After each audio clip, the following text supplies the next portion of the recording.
Greg's been with the company since 2006. With that, I'm going to turn it over. Thank you, Ed. This up a little bit.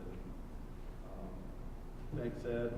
Chairman Olson, commission members, executive director, and staff. As Ed noted, I'm the former general counsel from Valleys.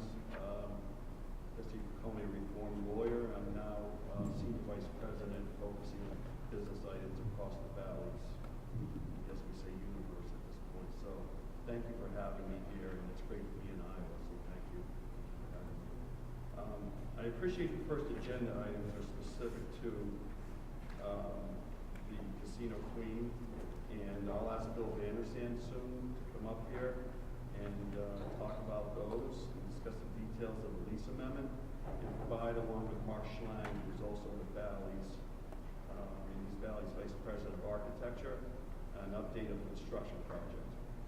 And I'd like to first, though, address two items, if I could quickly. First, I want to recognize the leadership and efforts of Robin Corbeil and her team at Casino Queen Marquette. We know this is a small but a very important property. We understand that. We understand it presents challenges, but we're looking forward to the acquisition, hopefully, of the Queen and taking on those challenges. As we continue discussions related to the integration of the Queen, I'd be remiss in not acknowledging her efforts. She's been here since October 2023, and she's been a real breath of fresh air, so thank you for that. Second, I want to address the amount of time and number of changes to the project, which, as I know, has been discussed with this commission on many occasions. I've not been involved in those, but I've been brought up to speed, so I do understand there's been some fits and starts, for lack of better. We're aware of the history. We find ourselves in a situation which we know executing this is far more important than someone like me coming up and saying we're going to get this done. So hopefully we'll prove that we will get this done. We know financing's in place, or at least hopefully it will be approved. And as Bill will address, we prepared a written letter from Valleys to the commission committing to complete the project. I'm not sure if that's been distributed to everyone, but we have asserted that. Just generally, real quick, in the operational jurisdictions in which we appear, our commitment has been business as usual. As the Commission's aware, the pending transaction involves Standard General becoming the majority owner of Valleys. Existing shareholders of Valleys have had the opportunity to retain their interest if they want, roll over their shares. Part of the consideration for this transaction is the contribution of Queen's 4 casino assets into the Valleys structure, one of them being Marquette. In a state which we do not have operational experience, it's our first time being in Iowa, although we do online sports betting values. We do bring extensive construction experience and operational resources. We believe that's an important context for you to consider. We promise to bring our large operational and development bench to Iowa. We're very experienced in bringing these projects to fruition. I can name a few. Just recently, Kansas City, we did a large upgrade there. Large upgrade at our Linn, Rhode Island casino, and Atlantic City, a large upgrade there, along with building a new casino in Tiverton, Rhode Island. And the list could go on, but we're very experienced in this. Again, not to repeat myself, but we do understand that those are just false words or hollow words until we deliver. You get it. Finally, I would like to turn this over to Bill Vandersand to address the commission. But following Bill and Mark's comments, I'm available to come back for any questions you may have. Unless you have them now, I'm happy to take those.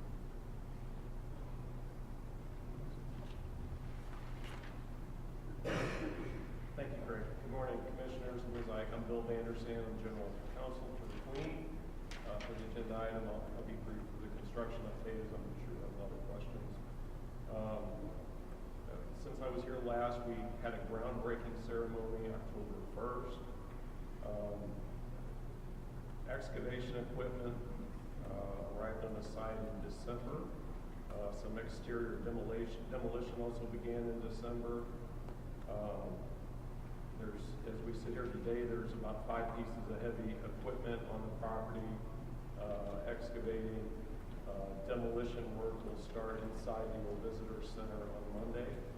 I believe Ms. Corbeil sent a written construction update to staff yesterday with more details. Along the way, so our last design that we presented to you in August was about the addition part. The new addition was about 119 by 130. After approval of that lease amendment back in September and of the general contractor agreement with W.E. O'Neill, W. O'Neill began recruiting Iowa subcontractors, had some vendor fairs to recruit subcontractors, and after meeting with the contractors and getting more complete pricing, the cost estimates went up significantly on a per square foot basis. And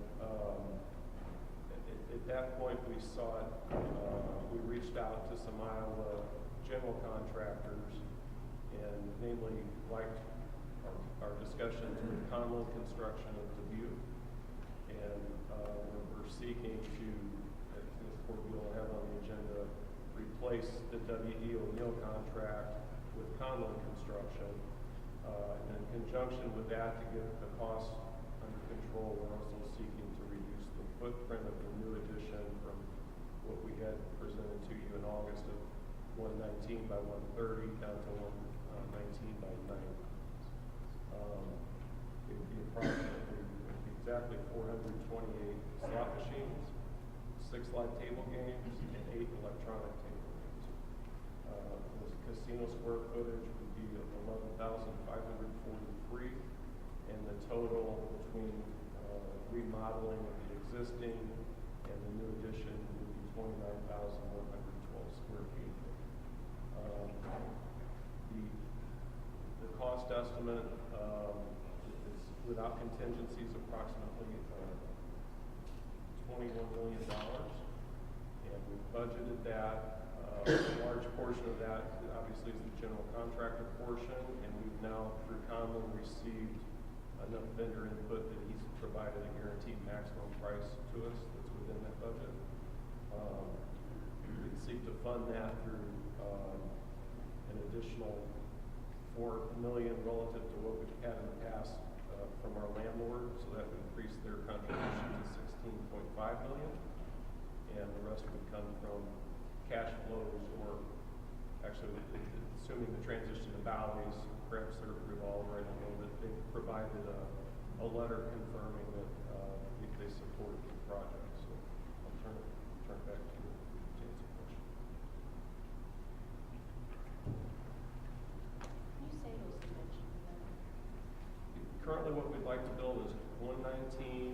I believe it's 8 inches by 90 feet. Okay. And it was 119. The one we showed to you in August was the same width by 130 feet. And the original landside application from January of 23 was 120 feet. The 119 has been cut.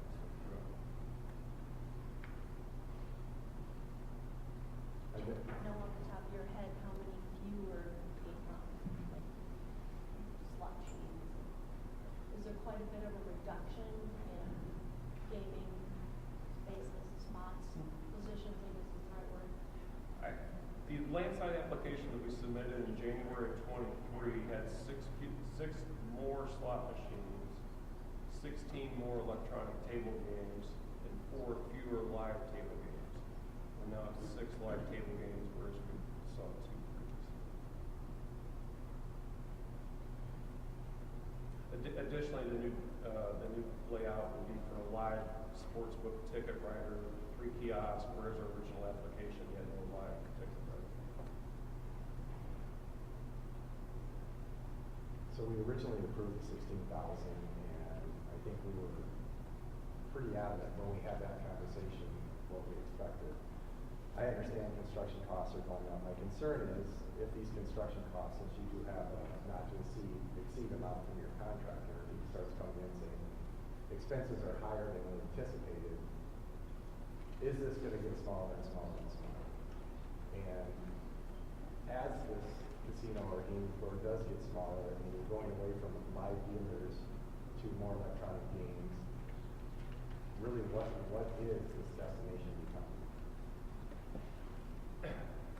Commissioner, one of the early steps of the progress would be to build a foundation for the new addition. So once that's in place, it can't be reduced. To address your question of additional costs coming in, those would be handled through change orders, and we have budgeted an additional $1 million contingency for those types of things. Well, I am also concerned with just the overall reduction of this from the moment that we first approved this and the size that it was and is, right? Because right now, I think your gaming floor is around 16,000 square feet, which is already, this is our smallest property in Iowa, and we're now, in August, agreed to make it smaller. Now we're coming with a smaller yet. That doesn't feel really good when we have stated as a commission we're interested in these properties not just being, slot houses. They need to be amenities to the local community and a destination attraction. And I'm starting to feel a little discombobulated of what exactly is this, I guess, to your comment, Mark, about what's this attraction look like now. Even some of the changes, I know when we originally saw it, there was an accessible restaurant, meaning accessible to all patrons and community members, and then at one point there was not, and then I've just kind of verbally heard that that's back available to those of all ages to use as an amenity in your community, but I just don't feel like I have full documentation or an understanding of what this project looks like. If I could address that, I think the right thing to do in conversations with the commission and with staff, I think, so this was on the agenda as a construction update. I think it's very clear what we need to do is come back and seek approval for the construction plan. We understand we have a previous approval. We need to go back and consider, how close can we get to that? And if we are going to move forward with the update that Mr. Vandersand just gave you, we need to provide something compelling to the commission so that they can review and understand why that makes sense for the property and fully consider that.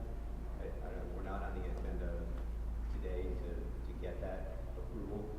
We'd like to be back before you to get that approval as soon as we can. We understand the submission date is today for the meeting in February. We do have, concerns that obviously I was here in 2020. They were, we talked about the expansion then. It's now been some time. As Craig said, we're up to speed on sort of the tortured history of this. We'd like to bring that to a close and move forward with the project very much. There's nothing that any of us can say today other than we'd like to do that, and then now we can show you. But we'd like to engage with the commission and seek approval for a revised plan, or consider if we're able to stay with the plan that was previously approved. I think we have timing concerns. They're now there, they're doing it. We don't want to cause delay, so there's a balance between let's not delay this any more than we need to, but and also have something that we can deliver on. I think to address the concern about getting smaller, just in the brief time that I spoke with the group this morning, certainly there's a commitment that it's not going to get any smaller, and that's even in the face of price increases. As Bill said, there's a budget for that. You have the commitment now for Bally's, and I think even if the price increases were to exceed what the budget amount, that they will continue to meet that commitment to deliver on the project at a minimum as the update for what Bill is presenting to you today. And if we approve the project, or on what you guys least what we're suggesting now today. I think that's the absolute minimum, and certainly it's not you suggested that it may get smaller. I'm saying publicly on the record on behalf of Clean, and it's not going to get any smaller irregardless of the pricing. And so at a minimum, you have that commitment, and I think still, regardless of that, it makes good sense for us to present to the commission for them to approve, and that's not the posture we're in exactly today. This was the update, and the response from the commission is, let's get this approved, and we absolutely agree with that. Tina, is there any leniency on the submission deadline being today? Do they have any additional time that we could have this brought back before us in February? Certainly, if we're aware that it's on the agenda, I can put that on the agenda and work with council on any of the specific documents to make sure that we are still able to get those to the commission members in the time frame that they need to be able to review them appropriately. I also want to give the commission, without delaying the project, we also want to give the commission an opportunity to give us feedback so that when we appear before you, we're not, I try not to appear before a commission to seek approval when I know I'm not going to get it. So to the extent that we can submit that as quickly as possible and then have some dialogue so that the next time we're before you, you have confidence and we have confidence that this is baked and ready to move forward. So if there's a way to do that in February, we're certainly supportive of that.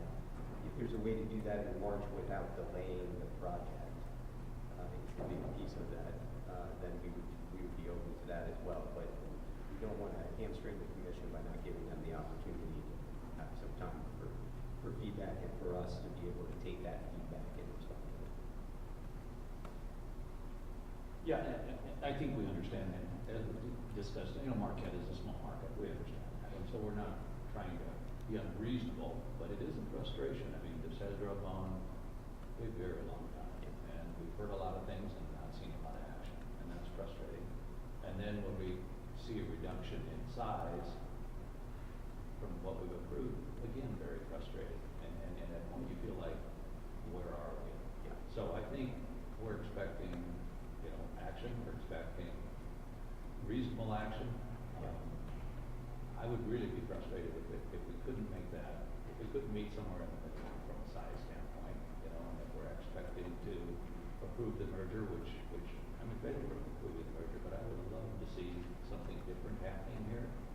Understanding it's a small market, we don't want to sit and squeeze and create issues, beyond where possible. But I think we need to. Now, if you want to meet today after the meeting, if you can stay around, if that doesn't bother you, it's a fairly long meeting, but we'd be glad to meet with you afterward and have discussion.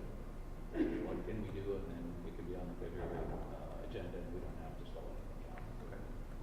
If that's comfortable, I'll make sure I stay around and whatever other people stay around, but see what we can get accomplished. Darren?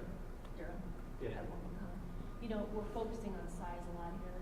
Yeah. And I think that's obviously because we see this trending down, but there's more to it than that.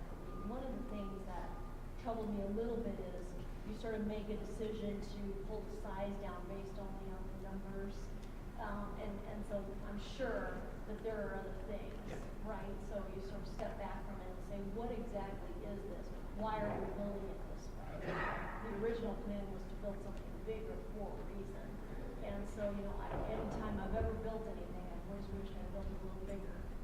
And that square footage number really doesn't have that much to, it has more to do with the things that you're pulling out of it and the fit and finish even, and some of that kind of stuff. So I think more detail is going to make us, in addition to the number, the number's one thing.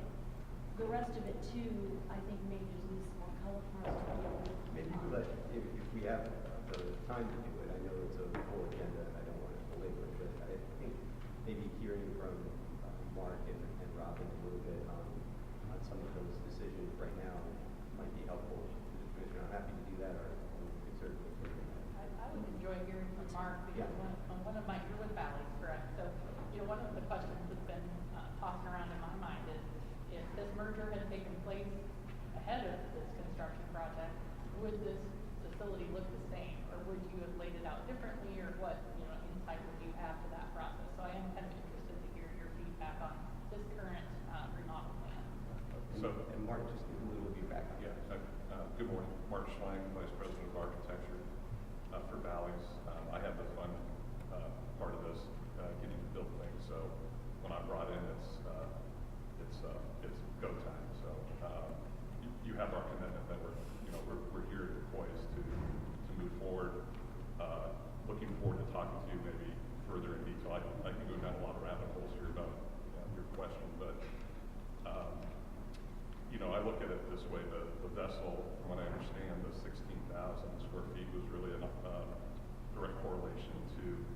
vessel.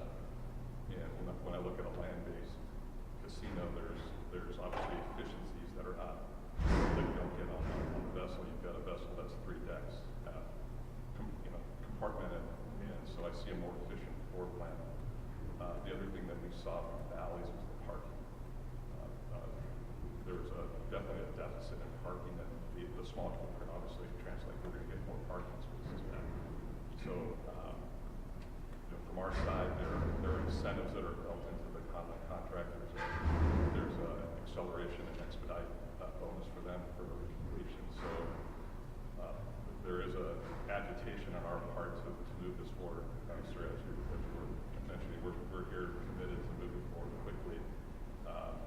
We've already put deposits on long lead materials, and the building itself is in what we call procurement phase right now. So all of those things are, I look at schedule and budget, and that's what I'm here to protect the budget side of this, make sure we're on time, on budget, quality, all of those things, and it meets the operational need of the property stakeholders. So again, look forward to talking to you maybe in more detail outside of this forum, but I don't know if that's satisfactory for now, but that's kind of where we're at with the lens that I do from in my position. So if this were your project from day one, would it look like this? I think so. I mean, again, I was out on the site with the contractor the last couple of days. It's we tend to put casinos in challenged locations. There's that balance, and you've got to strike again. The parking was a concern, and making sure that we had enough. I think Rob can speak to some of the challenges the property went through on some of the high peak, high demand events that are on the property, but for the scale and scope of this market, yeah, I think it would be in that range. And again, I'd have you look at it from stepping back and looking at what the operation is now on the vessel versus what it's going to be on the land-based side. And if you look at also the number of positions is close to what's currently there. And again, I think Robin will speak to the utilization that they have right now. And there's probably more space than what is utilized in the vessel at this point. So I look at it, and if I had any red flags, I would obviously share it with our team and the commissioner. So. Mark, thank you. Very excited about the project, as you know, and do support the merger. My concern is you've got deposits down and you're moving forward on the project, but technically we haven't approved the smaller version of it. So, and I know the next item is the merger. Is Bally's prepared, maybe I should wait till the next item on this, prepared that you're acquiring an asset that has an obligation currently with this commission that's different than what you guys are proposing to build? Understood, and we're willing to work with the commission and do whatever is necessary to get the project approved. So. All right. And just for the record, I can assert that also is that we're used to working with commissions all over the United States, and I'd like to say we have a very good record. This commission decides what you decide. We'll move forward. Okay. We'll move forward. Thank you. We have a lot of assets, and we're ready to go. Other comments, other questions?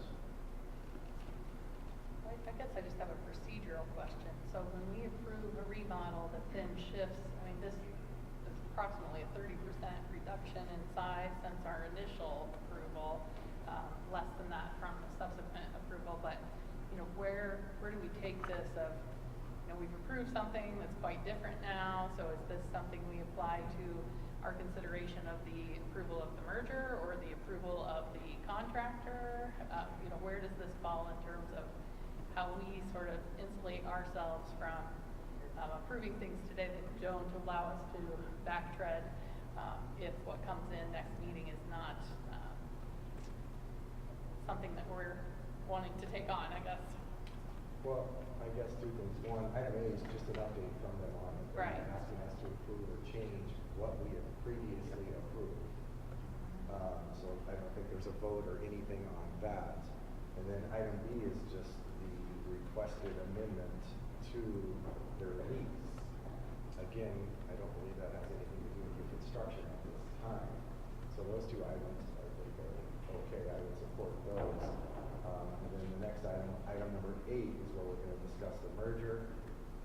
After speaking with you, I feel much more comfortable that this merger will give both this commission and Marquette the ability to follow through on the plans they're proposing. Knowing again that we have an approved plan for a much larger facility that they've got deposits down on a much smaller facility, so there could be some drastic changes. But I would say at this time, by the adding of Valleys and that merger, I think that gives them the ability to build out what we want and what Iowa deserves for this season. And you're willing to, I mean, you would be willing to make it larger? Yeah. Does that affect the lease? We may have to come back for an additional amendment. I would say this amendment, in essence, gets finances an additional $4 million for the project. There's no reason not to approve that. If ultimately it was decided that in order to finance the larger project, that we would need to go back to them to amend that and get additional funds, we could do that. There, as others have mentioned, there are additional ways to finance the project, but I don't think it changes the consideration of the lease. Just for clarification, item 7B, as noted, is a request to amend the lease that is for financing for this specific project, and it's for a specific amount. But I hear Ed saying that that could be subsequently amended to increase that amount if necessary. But this provides at least a baseline amount of funding. Let's get the money we have now. With that, I'm comfortable with approving item 7B. I don't think there is a vote on item A. Is that correct? Correct. That's not an action item. It's just an update. So I would make a motion we approve 7B. I'll second it. I have a motion and a second. Any more discussion? Hearing none, all those in favor say aye. Aye. Opposed, same sign. Motion carries. We'll move into Casino Queen and Entertainment. Request for approval of Valleys Corporation merger with Standard General LP and business combination with the Queen Casino and Entertainment involving Iowa licensing. You want me to say something?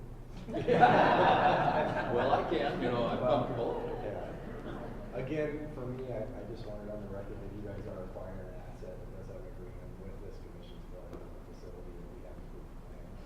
Knowing that we will work with you, but do understand there are expectations.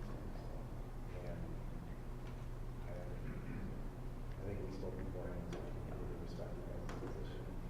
But as you know, the current plan is probably not what we're going to say. Understood. We hear you. Thank you. Any questions? Then I would accept the motion.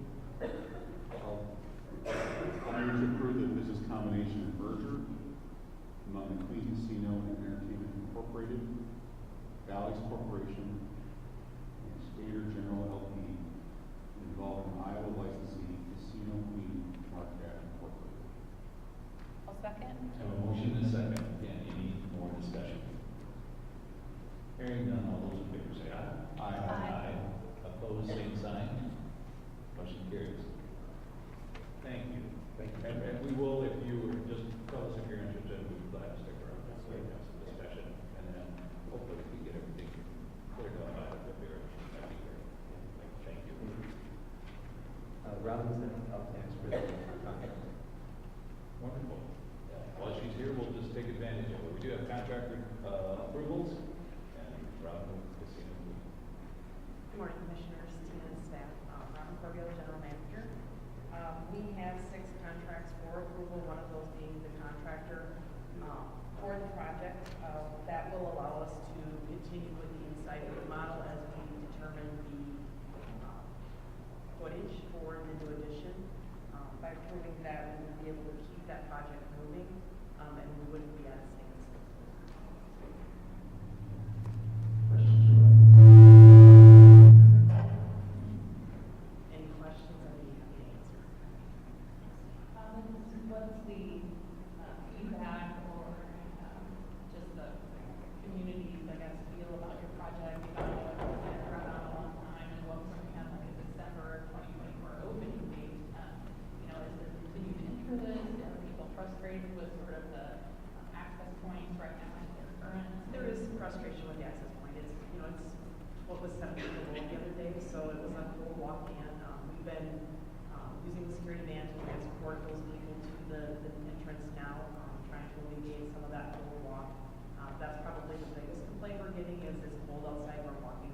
week. We're seeing holes now. We're not just seeing a little bit of spray paint. We're seeing some major work being done out there, which has really been excitement for not only the team members, but the community. We're having people come in just to see that work being done. They'll start in the buffet, they're building the walls so that they can start in there. So a lot of excitement on that too. So every little bit that's done just drives that excitement in the community. Thank you.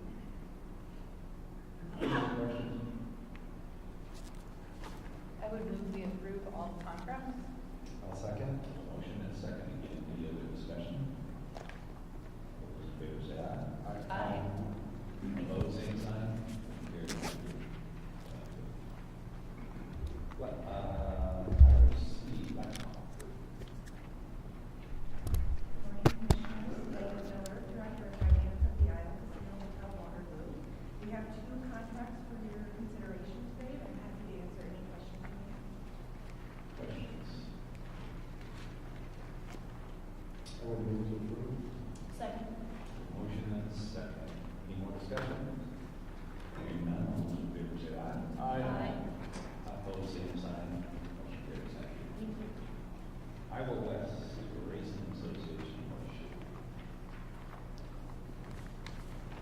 Good morning, Commissioners. Janae Sternberg, VP of Finance at Horseshoe Council Bluffs. I have 2 contracts for your approval today and be happy to answer any questions you may have. I move we approve contracts. Second. Motion and second. Any more discussion? I think we look like the contracts that we really want to work on. Painful. New Year's Eve too, on top of it, so, yeah. And how is everything?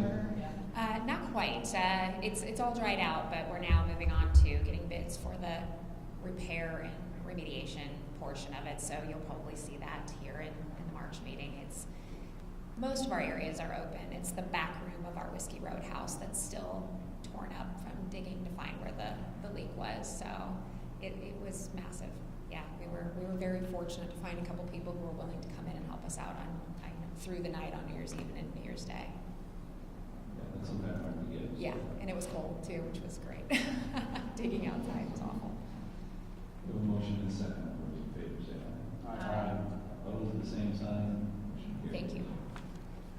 SCE partner.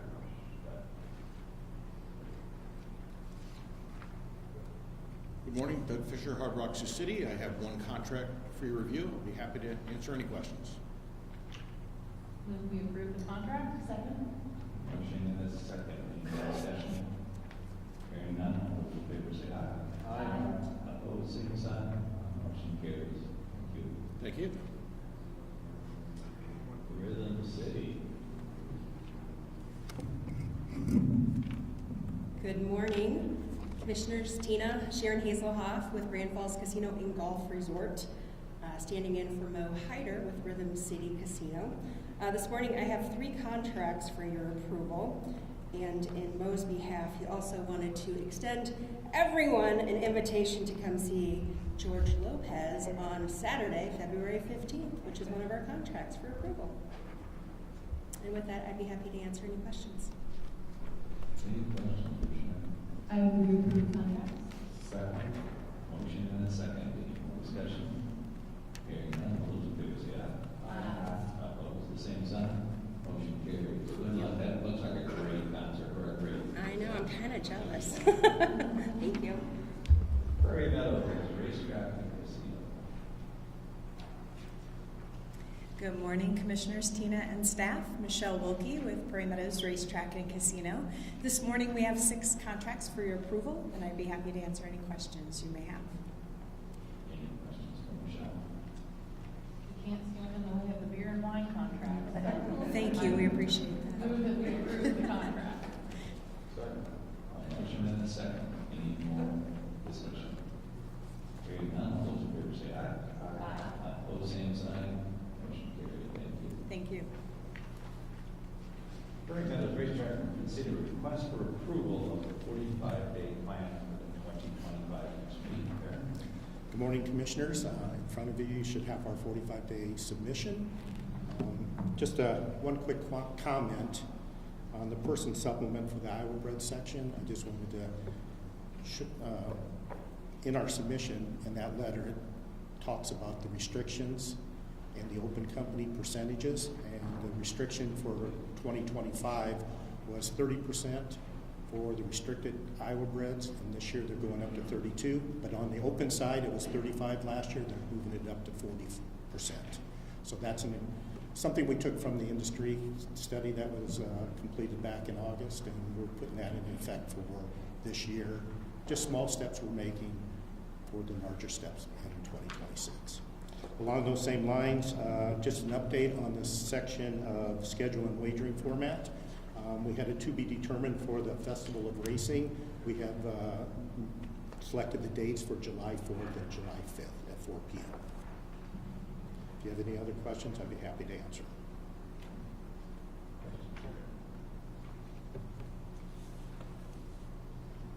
Is your group continuing to meet? I know when we talked in November, you were having monthly meetings.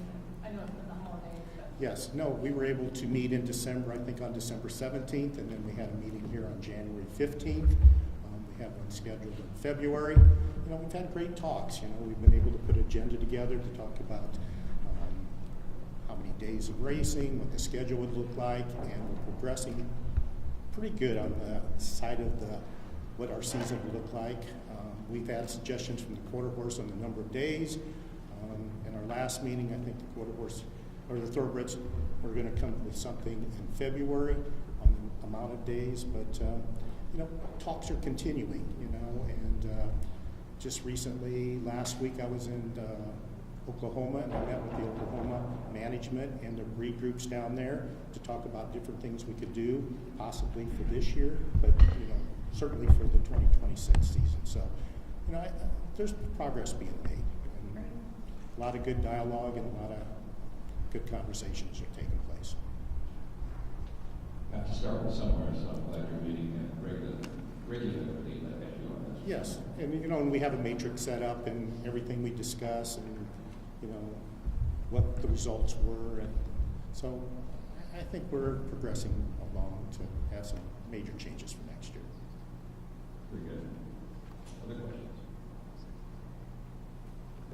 I would move to approve the application for season approval and the contents contained within contingent upon the immediate written notification to IRGC staff of any change in racing official positions, the completion of the necessary IRGC licensing and DCI background checks of racing officials. Second. Motion and a second. Any more discussion? Hearing none, all those in favor say aye. Aye. Opposed, same sign. Motion carries. Thank you. Thank you. We have one here in Grand Falls Casino Resort. This is a self-exclusion matter involving Grand Falls Casino and Resort LLC, which operates as a licensing structure in Marshwood, Iowa. On October 3rd, 2023, Commission staff filed a database review for any self-exclusion enrollment forms uploaded more than 7 days after completion. It was determined at that time that one patron had signed the self-exclusion enrollment form on May 30th, 2023. That should have been uploaded no later than June 6th, 2023. However, it was uploaded a day late. Grand Falls acknowledges the above-mentioned facts constitute a violation, and as a result of the violation, they have agreed to an administrative penalty in the range of $5,000 to $20,000. I know Sharon is here today to provide some comments and answer any questions. Good morning, Commissioners. Tina, Sharon Hazelhoff with Grand Falls Casino and Golf Resort. First of all, I apologize for the incident. 2023 was a year of change within our security department. We had a new security director, and instead of empowering, you know, the people that she had underneath of her to do these things, she really controlled all of the things to do herself. And so while she was on vacation, she didn't have somebody to do this, and we have since changed that. We have somebody on every shift to upload and download things into our self-exclusion database. This is a priority, and while the miss of uploading the data by a day did not result in this self-exclusion patron receiving anything of value on their resort club card or winning a taxable jackpot. I understand because of our mistake, there was that potential that they could have, and we own that. And again, we have taken measures to make sure that this does not occur again, and would be happy to answer any questions. And just want you to know we do take this program very seriously, and we do make it a priority. Questions, Portia?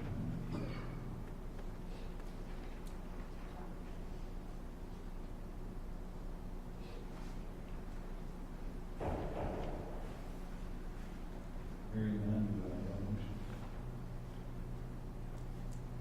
It is unfortunate. I mean, one day it's, you know, it's not a major deal, obviously, but we have to. There are rules and there are procedures, and we understand that.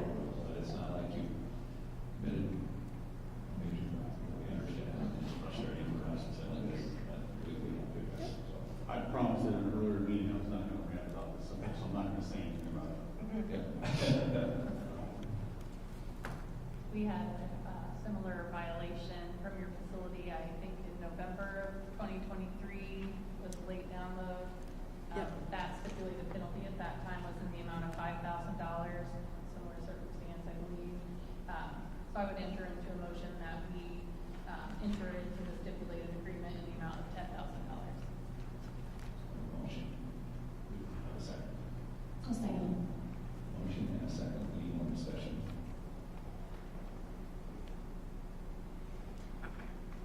Hearing none, all those in favor say aye. Aye. Opposed, same sign. Motion carried. All right, ready for our statewide market analysis presentation. Marquette is up first.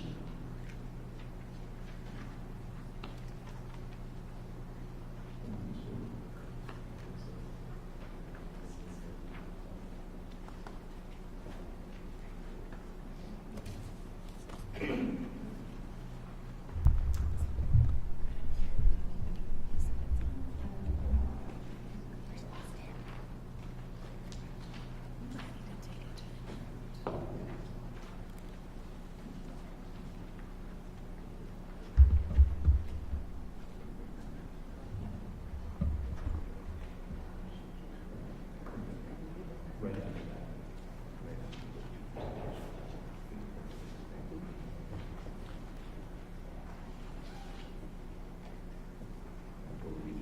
I think so.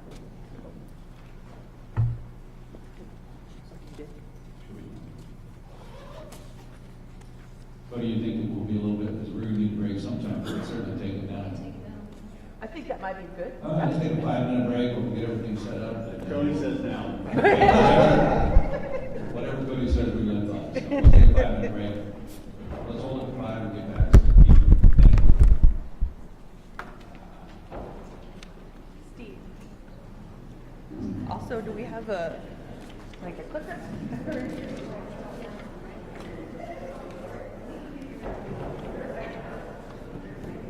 Watch out.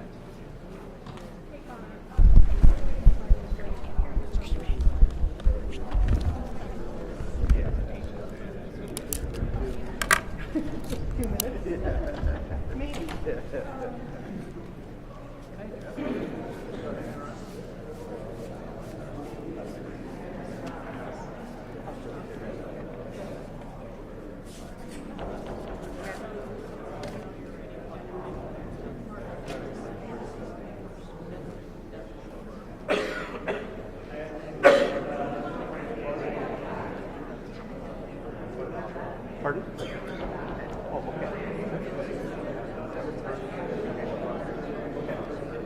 Okay.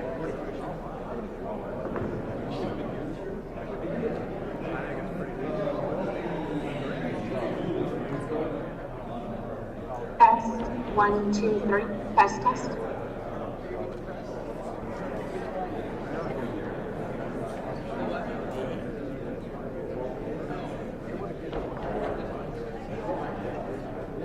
Test, 1, 2, 3, test.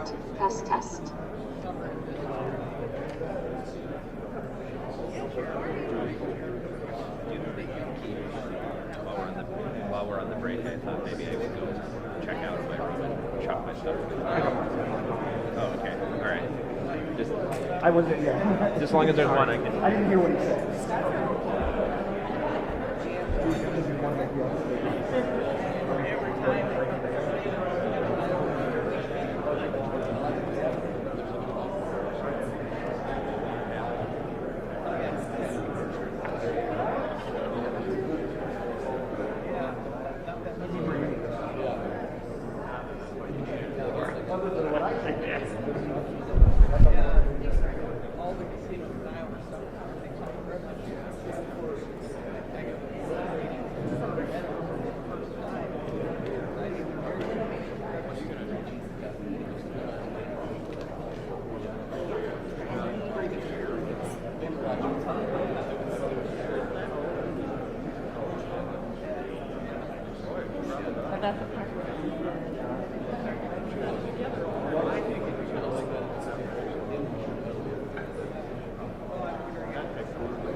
No, there is not.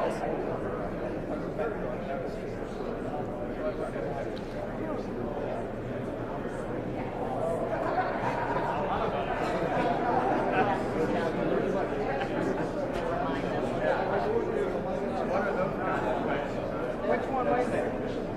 Which one? Innovation or Wisconsin. I mean, I can go to their website. I've got 4 numbers, or New Orleans, Las Vegas, Orlando. The audio? Yeah. I thought I heard the call.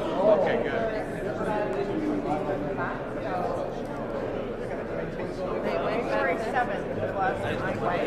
January 7th was the last time I heard they confirmed. He confirmed.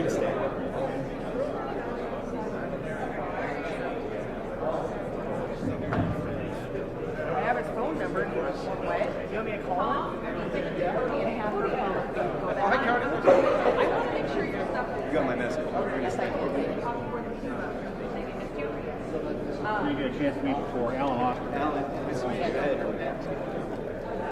I'd like to meet you. Is that him? Well, But I wanted to talk to you before the meeting. It's a good job. Yeah. And when you have a way more.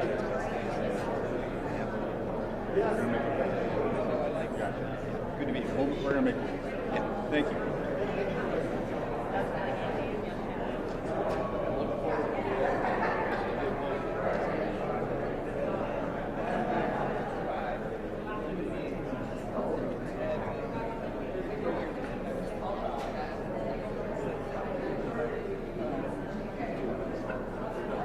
Okay, everybody can start catching their seats.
project a few PowerPoint slides here, and I think we're close.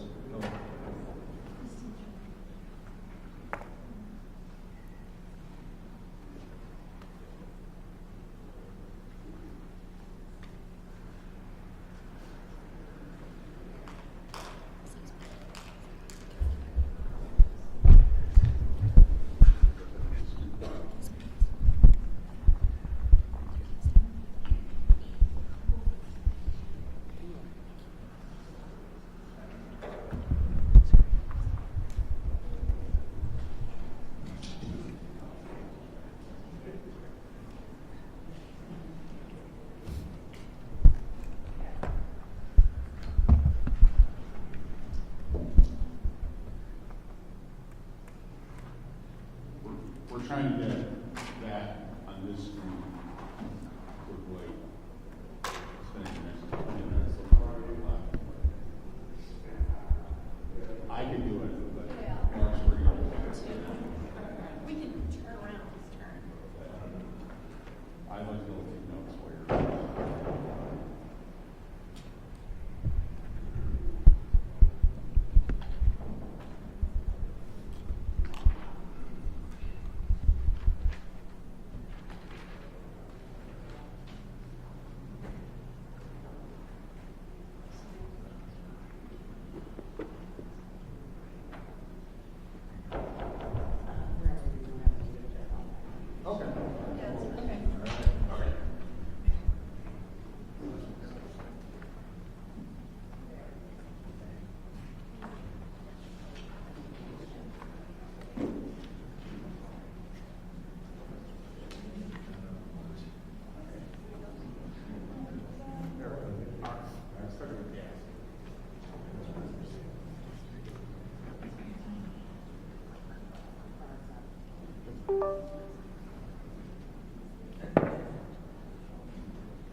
Started.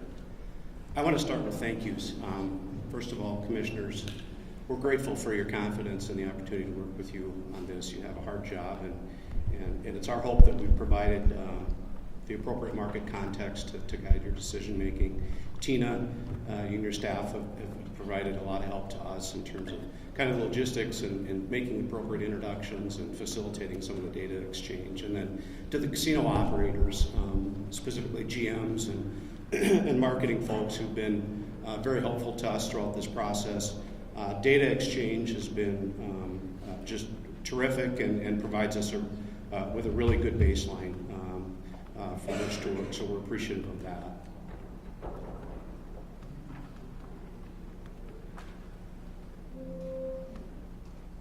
Here we go. You know, obviously our primary objective as it relates to this assignment is to provide some market context, right, on behalf of the commission, kind of the lay of the land, if you will, and then to provide some perspective on the proposal in Linn County and to project the performance of that enterprise and really its impact across the Iowa market. In terms of our approach, you're familiar at this point with our report, and it's a 100-page document. We can't get to everything today, but we want to hit on a lot of the highlights. But it's certainly a data-driven analysis. There's a lot of math, right? And you know the data variables. There's both supply and demand side there, and we've done a comprehensive job, in our opinion, of reviewing the underlying demand fundamentals, what's driving demand for casino gaming across the state and the broader region, and then also understanding how the casinos in Iowa and adjacent jurisdictions are performing relative to that customer base. That's all supplemented really by field work, right, and our qualitative analysis, and it's 25 years in the market, and it's having conversations with people in the trenches, right, and as I said, great cooperation from the commission, from the staff, from the operators, and really appreciate the data and the perspective that was shared with us. As I said, GMs were great, marketing people were great, and we feel really good about our baseline information going in, so that's terrific.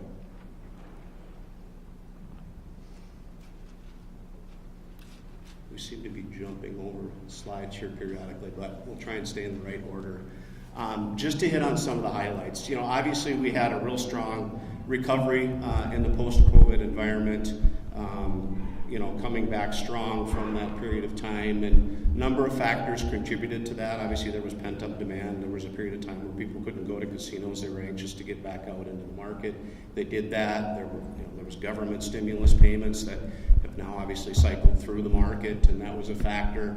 And at that time we had a real strong economy. The ag economy in Iowa was strong. There was fairly robust personal income growth across the state, and that showed up in casinos, and we had a real strong bounce back, and we're still 18% higher as a market as compared to pre-COVID, and so that's great. But we have entered more of a downward trend. Obviously, you're familiar with the numbers. Down 2.4% the last 2 years, and year-to-date numbers through December are down 3.5%. So obviously there's stress in the economy. The ag economy has turned negative for a period of time here, and we've got inflation that's clearly impacting consumers. That's showing up in our casinos. At the same time, we've got new competition in jurisdictions like Nebraska and Illinois, and more coming in Wisconsin. So we're cognizant of those trends, and as we think about our forecast for the market. One of the things that comes out in our analysis and really in the data from the operators, which gives us a very good baseline really by zip code of where customers are coming from, how frequently, and what they're spending. It's clear to us that casino markets across Iowa have become much more local. Okay, on average, your casinos are attracting 63%, almost 2/3 of their customers from within 45 minutes. All right, it varies certainly across the market, but that's our average. And the map that might be hard for some to see is just replicating a 45-minute drive time across the casino market throughout Iowa, and you can see that we've got really good coverage, right? We've got casinos dispersed across the state, proximate to population centers here within the state and in adjacent states.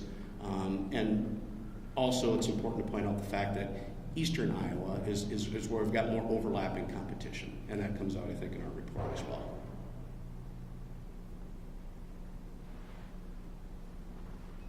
Even pre-COVID and since that time, we've noted really a decline in casino gaming participation rates, or the average number of casino trips by adults across Iowa. If we sort of wash out the COVID and immediate post-COVID period, looking back 10 years, that participation rate has declined by an average of about 1.6% per year, across the state. Number of factors there, right? We're a mature market, as we've talked about. Our consumer base has had full exposure to a number of casinos over many years, right? So they're familiar with the experience and the facilities for what they are, and they're coming less frequently, right? We've also got demographic factors contributing. We've got Gen X coming behind the boomers, behaving a little bit differently, not gambling as frequently, and certainly Gen Y coming up next. We've got an overall younger customer base who are coming less frequently, and many of them spending a little bit more on a per visit basis. We did look at numbers relating to customer age across some of the market. We didn't get numbers from everybody, but about half of the operators are represented. And over a period of 5 years, your customer in Iowa is about 5 years younger, okay, as compared to fiscal 19. Gaming revenue as a percentage of personal income is down, and that's been tracking over a number of years. just over 0.8% of total personal income. That's gaming across the state. Recently, consumer budgets are impacted. Inflation is having an impact across the market.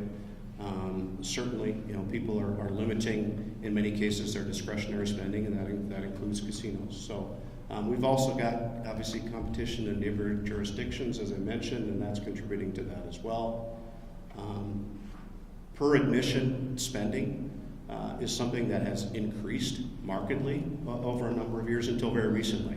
Right, that's coming back a little bit now too, relating to the downturn in the economy and inflation and those factors. But clearly, we're seeing that casinos are really having focused marketing efforts, focused on their core customer, their top tier players, their high value. They're really making an effort to retain those customers. And at the same time, a lot of the more casual gamblers across the state are visiting less frequently for a variety of reasons that we'll get into here.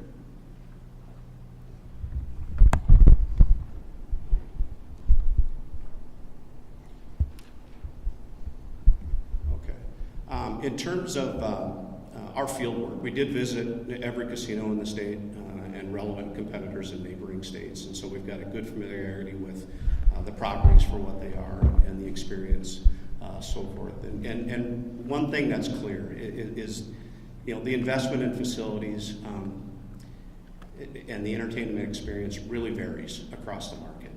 And we've got a number of facilities who are making significant investment, and others where the experience of the facilities haven't changed much over a period of time. And I'm not here to point fingers or be critical, because it's difficult. We just heard from the Marquette team about the challenges relating to investing in facilities, especially if you have debt or you need to take on debt to invest in your facility. It's tough out there.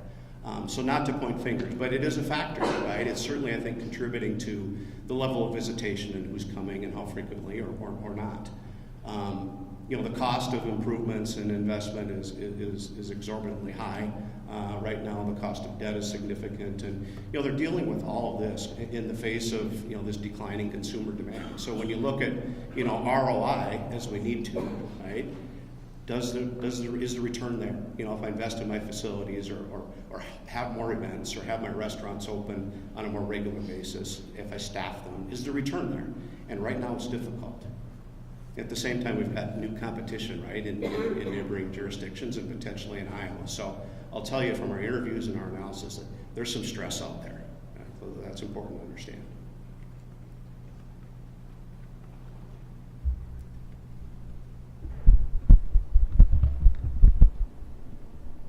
These slides are jumping around. I think I'm staying in order here.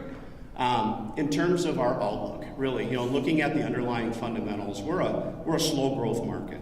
The population growth rate is relatively slow. Over the next 5 years, the state is expected to add about 70,000 adults statewide. That's just over a half a percentage point annual growth. And as it relates to the economy, I think kind of the theme is uncertainty, right? We're not exactly sure where we're headed, whether it's politically and how that impacts everything, or certainly inflation has improved, but we got to remember that it's cumulative, right? So even though the rate of inflation last month might have decreased, right, we're back down under 3% perhaps, it's cumulative, and so that's impacted the consumer over time, and it's significant. That's also impacting our operators. It's a lot more expensive to staff restaurants, to host events, to invest in facilities, to buy supplies. That's impacting your operators too, and it's important to remember that. Mentioned politics. We're not exactly sure, what happens as it relates to politics and how that impacts inflation. Again, this uncertainty. In the ag economy, we know that the ag economy in Iowa was down 30% in 23. I'm not sure exactly where we came in 24. I think that the numbers I was looking at late in the year were predicting somewhere around 10 or 11% down in terms of net farm income. Kind of depending on where you shop for your forecast. Looking forward, we're likely to see another down year in 25 and maybe again in 26. And then some recovery, but just the timing of that recovery and how robust, again, some uncertainty there. So given all of those underlying trends and underlying demand fundamentals, and the uncertainty there. We're anticipating a down market for, let's say, 1 to 2 years, and then some recovery thereafter. But at the same time, as we all know, we're impacted by competition in Nebraska and Illinois and forthcoming in Wisconsin. So we're sensitive to that as we develop our forecasts.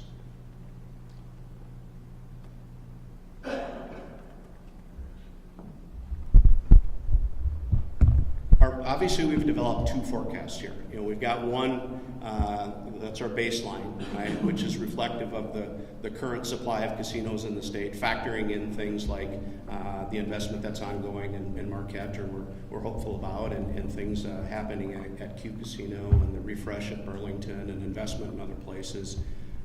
So we're factoring those things in. We're factoring in population growth over time and changes in personal income. New competition in Nebraska, Illinois, and Wisconsin comes into effect here. As I said, we're anticipating this continuance of the downward trend in participation, probably some short-term declines in the average spend with some recovery over that 3 to 5 year time frame. The net of all of that is we're looking at about a 3.6% decline in AGR between fiscal 24 and 29. You can see the impact here on gaming tax down about 7.5% over the time relative to our baseline forecast.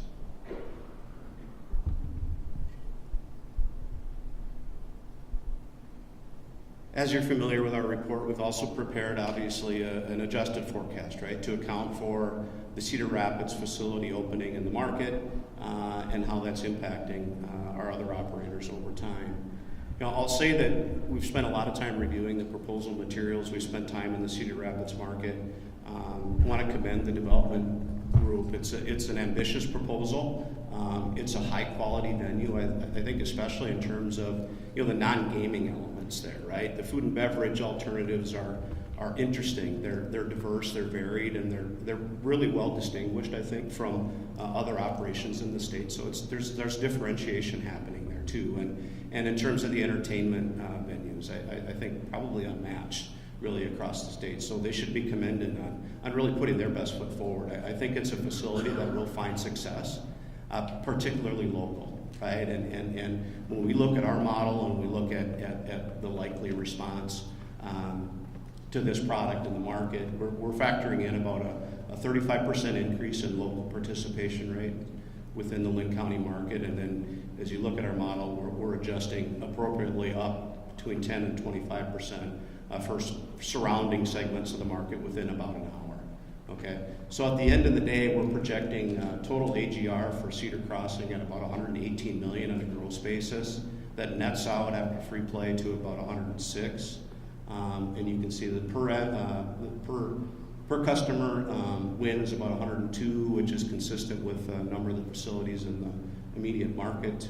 Most of that market is coming from within Iowa, and it generates gaming tax of about $23 million and a significant, obviously, nonprofit related contribution there as well. I think that another interesting thing about the proposal is just the amount and diversity of job creation with the unique facilities there. And I think the estimate by the developer was around 300 jobs, which I think actually might be a little bit conservative there, assuming you can find employees, but there will be a need for employees there. So I think that impact is probably even a little bit understated as we look at that.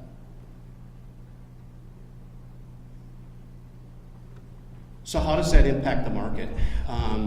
This graphic really compares our baseline scenario on the left top with the projected Cedar Crossing facility in comparing our baseline year being 2029, fiscal 2029, which is assumed to be year 2 of operations for that facility.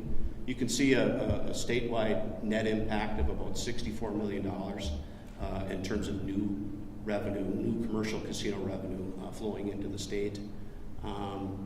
The impact on gaming tax is estimated at about $10.3 million as compared again to that baseline scenario.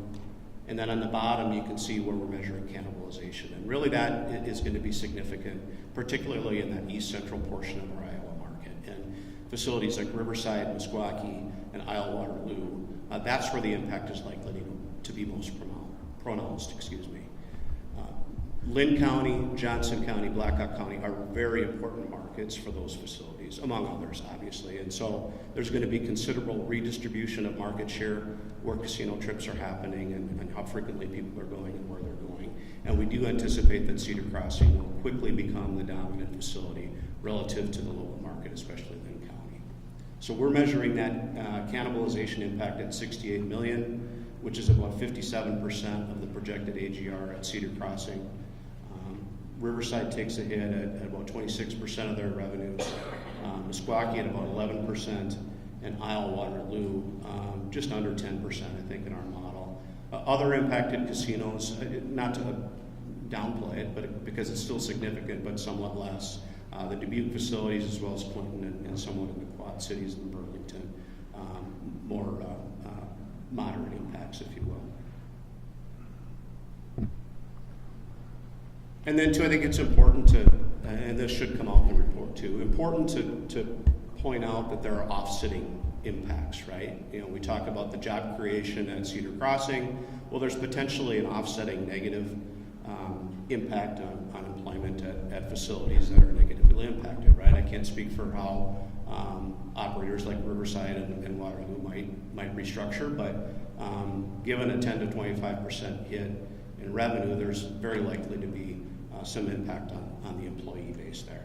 And then, too, we I think, did a good job of quantifying the impact on the other side as it relates to the partner nonprofits. And you can see that impact is demonstrated here, too, at just over $1.3 million in Washington, with the Washington County Riverboat Foundation, and about $500,000 annually with the Blackhawk Gaming Association. So we're trying to cover a lot of ground in a short period of time here. So if there are questions maybe that I haven't answered, if there are certain issues you'd like to discuss, I'm happy to do that and provide the answers that we have today and in a back pocket here, and others if we need to spend more time on. I'm happy to continue to provide guidance. Question. So obviously the tax structure for free play is changing. The legislature has decided to phase out that free play tax effect, and that's included in the report. Correct. So you gave us some numbers estimating the effect of free play and how it plays into cannibalization, and I think you ran, depending on the market, an estimate between 4 and 10% free play. So talk me through where that 4 to 10% number comes from, and I'm going to ask some follow-up questions. Okay, based on our understanding of how the free play is being phased out of the market and trying to do our best to quantify that today with the information that we have available to us is a little bit tricky. There's tricky math that has to happen there, but we've developed an estimate of what that looks like today, and then brought that forward to 29, thinking about market circumstance and where the competition might be somewhat more robust. That's where that free play rate is likely to be somewhat higher, whereas in markets where there's less direct head-to-head competition happening, that might be more in that 4 or 5% range, if that makes sense. So we've done our best to estimate where things are now and made appropriate adjustments going forward based on competition. So, correct me if I'm wrong, with a reduction in the tax that applies to free play going down to 0, for the operator that is going to make free play increasingly less expensive, if you will, to use as a marketing tool. Right, it's not taxed, right? Right. Because it nets out to be essentially no impact to the state, to the general fund, and the operator can put dollars into free play less expensively than the operator can put dollars into free hotel rooms and steak dinner and those kinds of things. True? True. Is your estimate of 10% of the free play, is that counting that, or is it 10% today in competitive markets? And that number could go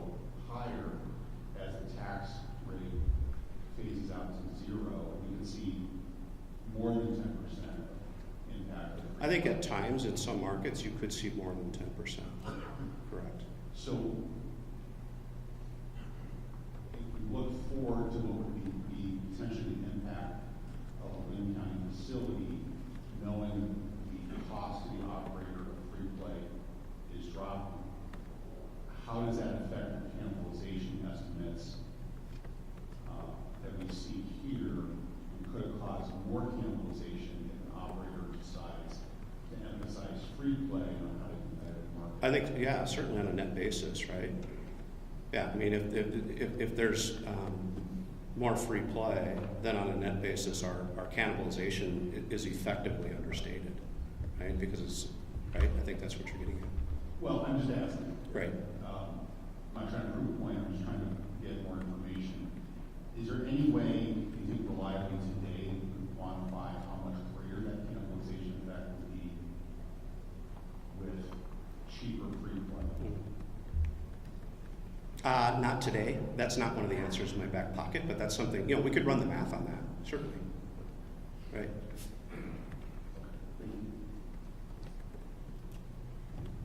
I have a question regarding participation rates. Sure. So I was reading your study about, the areas that have only one casino, they were averaging anywhere from, 3.9 visits per adult per year to, I think around 4.6. But in the areas that we have, like the Quad Cities and Council Bluffs, where we have more casinos in the market, we were anywhere from 5.4 to 9.5 on the Council Bluffs side. So when you were looking at this study and presenting these numbers to us, did you take into account the fact that a second casino within that 30 to 45 minute drive time might actually increase participation for the current provider and the current providers that are also within that drive time? Well, the participation rate will increase resulting from the new facility entry, and then that new demand that we're creating effectively flows into that new facility, right? So the participation rate increase, that benefit accrues to the new facility, not the existing operators, if that makes sense. Yeah, I guess that's not. I mean, if that's the driving factor, right, is this new facility entering the market closer to home for some, that's going to bring that participation rate up only for that facility. Okay.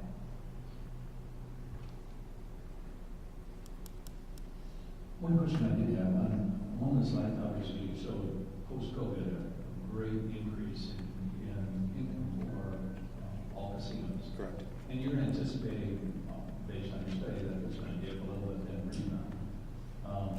Your comment that extremely hard times out there today, it looked like to me when I look at it, I know our business didn't see that type of a jump after COVID, sure we're loving it. Right. It looks to me, and a lot of our casinos did a lot of improvements prior to COVID. Our city was wonderful. And even since that time, Yeah, right? So I Sure. look at that and I see the increase, and so there has been a change in the market. One of the things you talked about was a lower percentage of total personal income that's spent as far as gambling. I'm curious if that is because people are gambling the same amount of money and income has just increased that much over 5 and 10 years. Do you have the exact number of what it is per individual? Because it appears to me that incomes have greatly increased, especially post COVID. So is that as a percentages sometimes are misleading? Right. What is the number? Do you have that?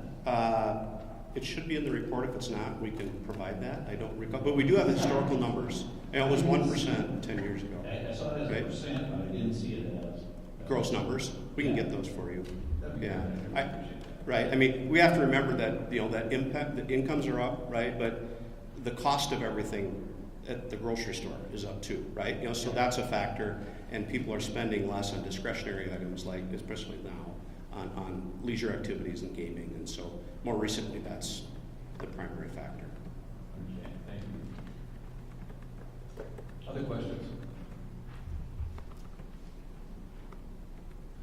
Very important, very thorough. Appreciate it. Great presentation. Right. And as there are more questions, we're happy to provide answers. Thank you. Separately. Appreciate it very much. Okay. Thanks, everybody.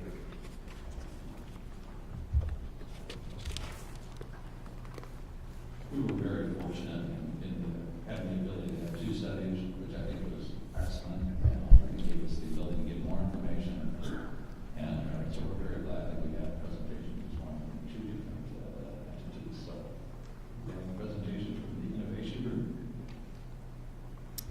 No, thank you, Commissioners. Just echo everything Brent said about the support and the data that came through, and appreciate the opportunity to be here. I also like to echo Brent's background of the historical trends and post-COVID trends. I think he was spot on with where the market was before COVID and what's happened since. So I won't go into rehashing all that because I think Brent did an excellent job on that.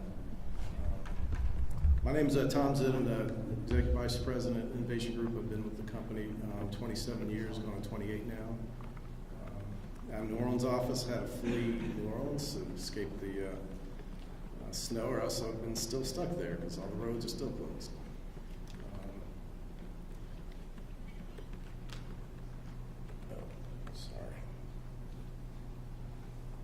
Next slide, please.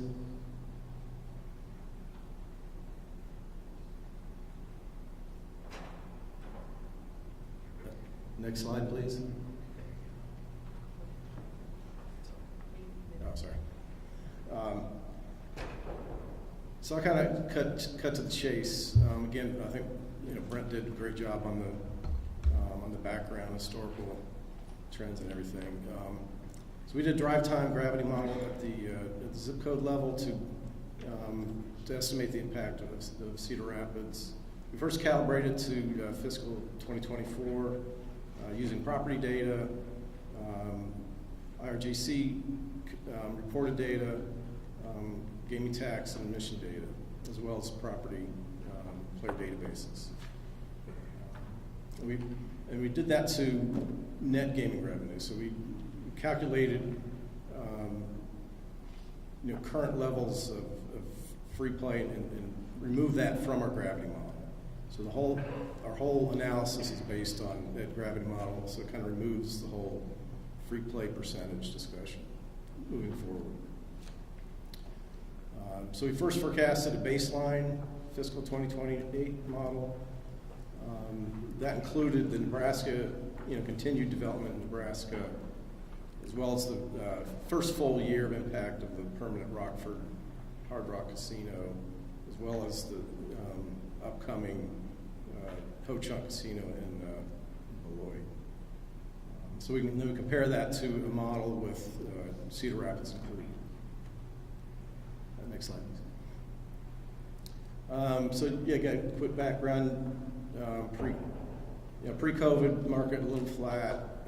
This property contributed most of the growth in the pre-COVID era. And again, things really spiked. Revenues went way up. Admissions went down, but went per visit. People who still participated spent a lot more money. And through fiscal 2022, that was the case. Again, a little bit decline in the last 2 years.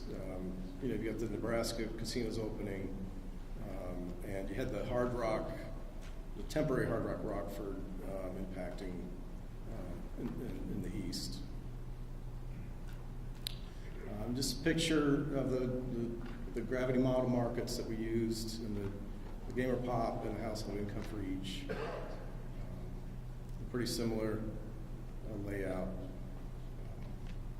So even though these market areas are defined to help guide the participation rates we used in the study, the study was at the zip code level, calibrated to the properties' player databases.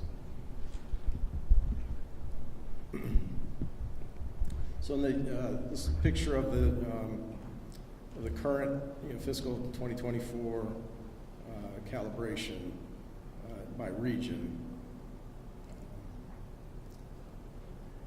Again, this is net gaming revenue in our model calibration, looking at adjacent states, in-state markets. That's right. As you can see, Council Bluffs, adjacent states account for most of their revenue, so that's why you're going to see, that market get hurt a little bit more from, as Nebraska expands. Right now, most of the facilities in Nebraska are kind of temporary or early phase development. So those continuing to expand. Next slide, please. So, very similar to Marquette, we expect a couple more years of decline in gaming revenue because of the impacts of out-of-state for the main part. And then fiscal 2027 start a small upward trend again.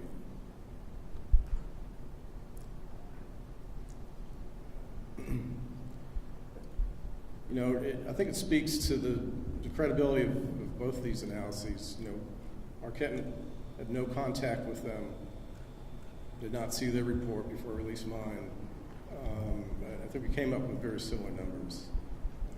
So we're projecting about a $56 million impact in net gaming revenue on the existing incumbent casinos. It's about a 4% decline. And, again, Marquette pointed out, it's going to be Riverside, Waterloo, for the most part, with a little bit of the Quad Cities area, and Dubuque and Marquette feeling some impacts as well.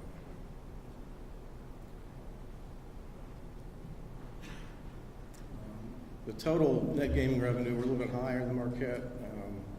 We're at about almost $117 million. Looking at the local market, some long distance gamers, and some capture of existing tourism in Cedar Rapids. So if you look at the total increase, adding Cedar Crossing back into the East Central market, we have a $60 million net gaming revenue impact, a positive impact on the state. So about a $57 million cannibalization, about $60 million net growth to the state. So again, since all our numbers are net gaming revenue, we're able to apply the current tax structure straight onto those revenues. I'll just say one quick thing.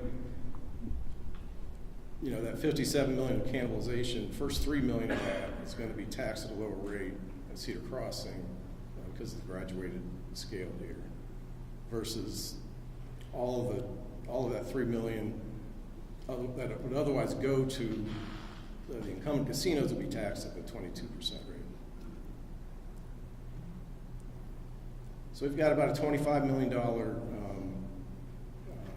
gross impact to the state and local funds. If you take out cannibalization there, about $13 million, you're left with almost $12 million in net new gaming tax to the state.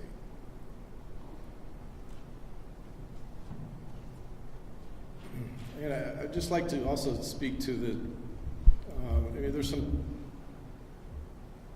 quotes in the press about no commission study, commissioned study that had accurate cannibalization estimates in previous studies. So we did look at the track record over the last 20 years of how accurate the commission studies were, and regarding the six casinos that have opened. So we've got 6 casinos that have opened in the last 20 years. You got 7 studies that were commissioned, and you got 11 overlapping estimates. And really, the track record's pretty good.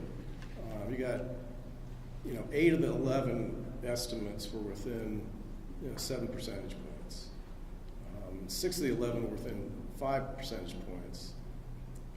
And I just point out Cummings, especially in studies in 2003 and 2005, he had 2 of his studies with 1 percentage point of actual results, and the remainder were in single digits. So he was, he was pretty 5 for 5 really. And innovation group, the 2 opportunities here were both within 1%. And this just, shows all the 11 overlapping results.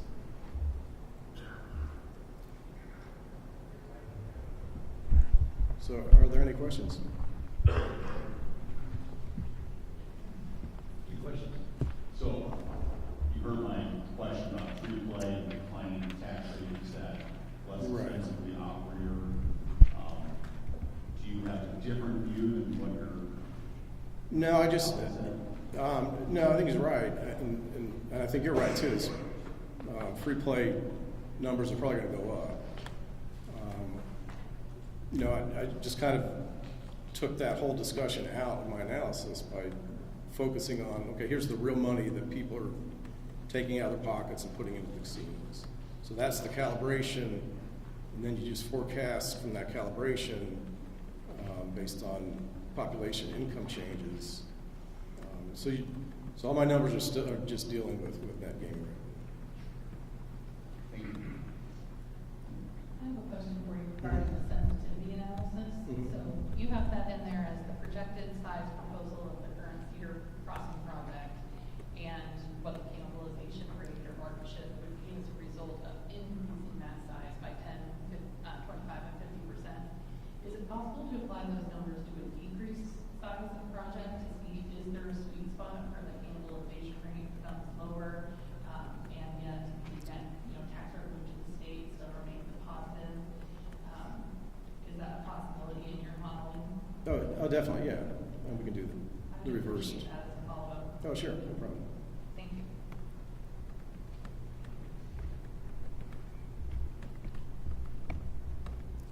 Any other questions? Other questions? You're getting very rewarded, very thorough, easy to read. If we don't have questions, it's because it's very thorough study, and we really appreciate all you do. I'm an old English major, so my writing hopefully was not too bad to read. Yeah. Very, very good. Thank you. Thank you.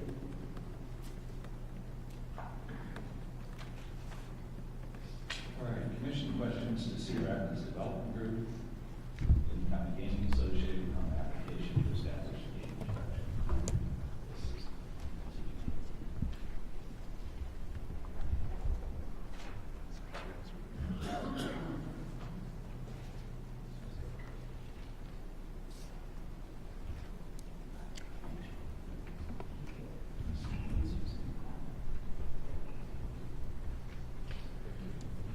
Good morning, Commissioners. Jonathan Swain, President of Cedar Rapids Development Group. First of all, on behalf of the entire team that's here today, we realize it's been an extensive amount of reading and materials that you have had to review over the past couple months. We certainly appreciate all your diligence in taking a look at everything. Before I begin, hopefully our technical folks can get Suzanne Leckert, who is snowed in New Orleans. Thought I'd never say that. Onto the projector. But let me just quickly introduce the folks that are here with me. I have a team of individuals that will help answer any questions. First, Brent Stevens, our CEO, is here with us today, and Natalie Schramm sitting next to him. We've been partners in Iowa for over 20 years together, and I think you've met both those individuals before. Chief Operating Officer Aaron Gomes is here, in case you have any questions about operations. And our Chief Financial Officer, Dustin Monarnock, is here if you have any questions about taxation or revenue rates, etc. Todd Moyer, our Chief Marketing Officer, is here as well as Mary Ellen Knopf and James Adams from our legal department. I think they're here maybe for the next agenda item, but any questions you might have for them. Kim Pang is here. He's our Vice President of Development. Sitting in the back. Kim has to stand because he has so many holes in him from the arrows being slung at him in Des Moines. So he is, but he's here with us today. Ann Parmley and Todd Bergen are here from our QSO. If you have any questions on the nonprofit. And Guy Cook is also here. I think Guy will appear on the next agenda item again if you have any questions from our legal team. And from the city of Cedar Rapids, Bill Michelle is here from Economic Development. Rob Davis is here if you have questions on flood control. And also Carrie Pauley from the city's traffic engineer. I also saw Jeff Pomeranz. Perfect. And Suzanne is here. We'll maybe hopefully see Suzanne in a second. Teddy Schweigert is here from Santander. Commissioner Ostergren, you had a question specifically regarding the financing. I think we submitted a letter to you that may outline some of your concerns, but Teddy is here if you have any additional follow-up questions on that subject. And last but not least, Spencer Parkinson from Decision Innovation Solutions. Last week we issued an economic impact report. It said the project over the next 10 years has a $2.25 billion economic impact on the state of Iowa. And again, he'd be here to answer any questions onto that. Now you'll see I did hand you a packet of material. I know you don't need a lot more to read. You had a ton, but I think there's some things in here that I hope that you might ask, or some subject matters that I think are important. And I'll just quickly go through this and we can maybe refer to this as you ask questions. The first one talks about the project. $60 million or $80 million of new revenue, no matter what market study you look at. Why does the convergence study, in our opinion, better reflect and indicate what those new revenues will be? Suzanne is here to answer those questions. Talk about things like the use of mobile phone data versus databases and how that can affect the results. The next 3 pages are, we had previously submitted this. This was her written response. I'm glad you have it because she's unfortunately here via video. But you can get to the essence of her reaction to some of the market studies. I think I appreciate that some of the critiques of the company that we utilize were not included in today's oral presentation, but you did see them in the written report, and I think we have hopefully an opportunity to answer some of those critiques.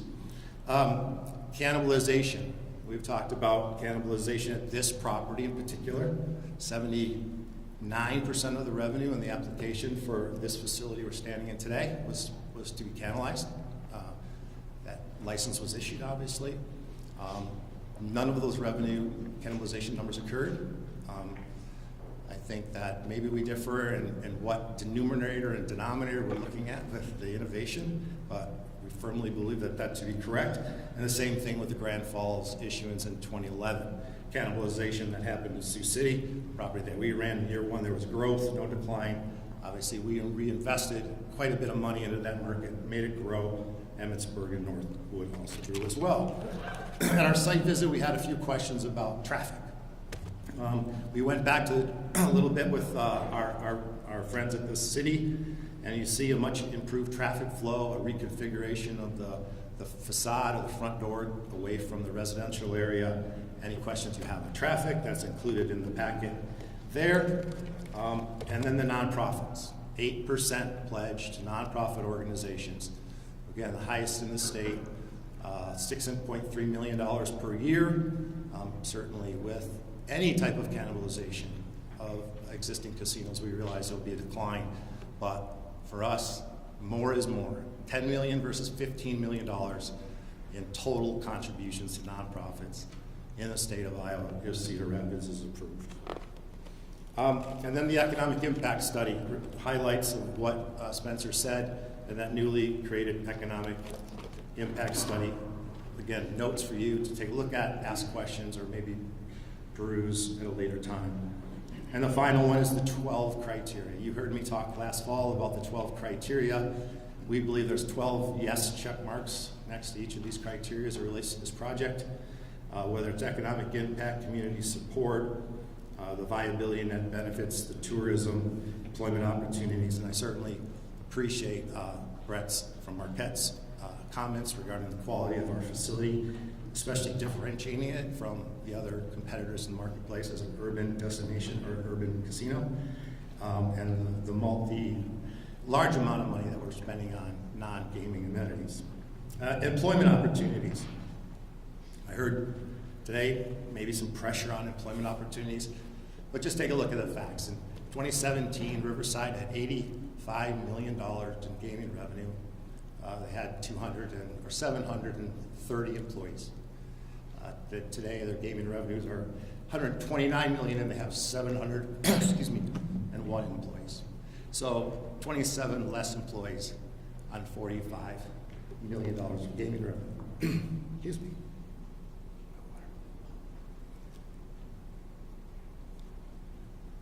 So with that, I will open up our team.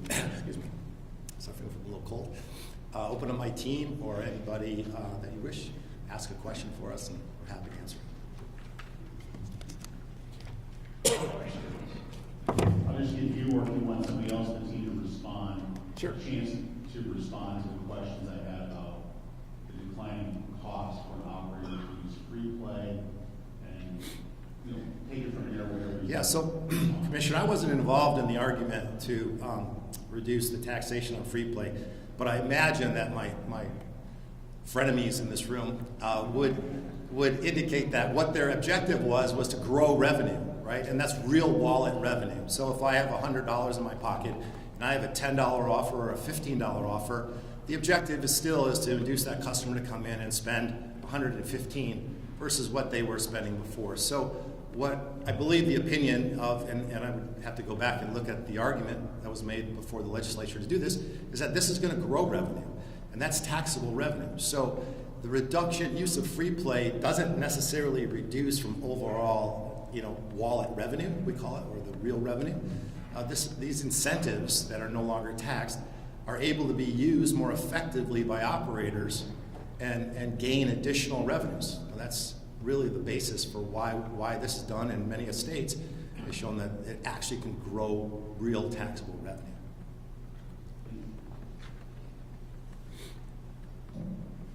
Could you have either you or somebody in your team explain, we understand from your customer foundation, what will set you apart from other casinos when it comes to know your customer?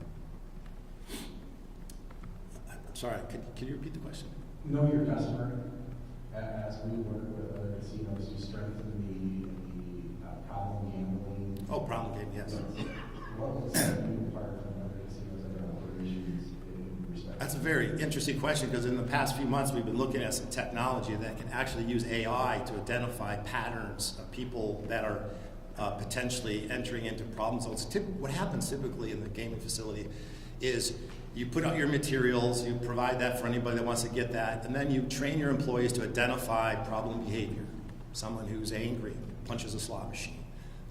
Maybe he's abusive or yelling at an employee. Some people that are having stressful situations, you identify them, you ask for resources. But I think there's ways that we could do this better.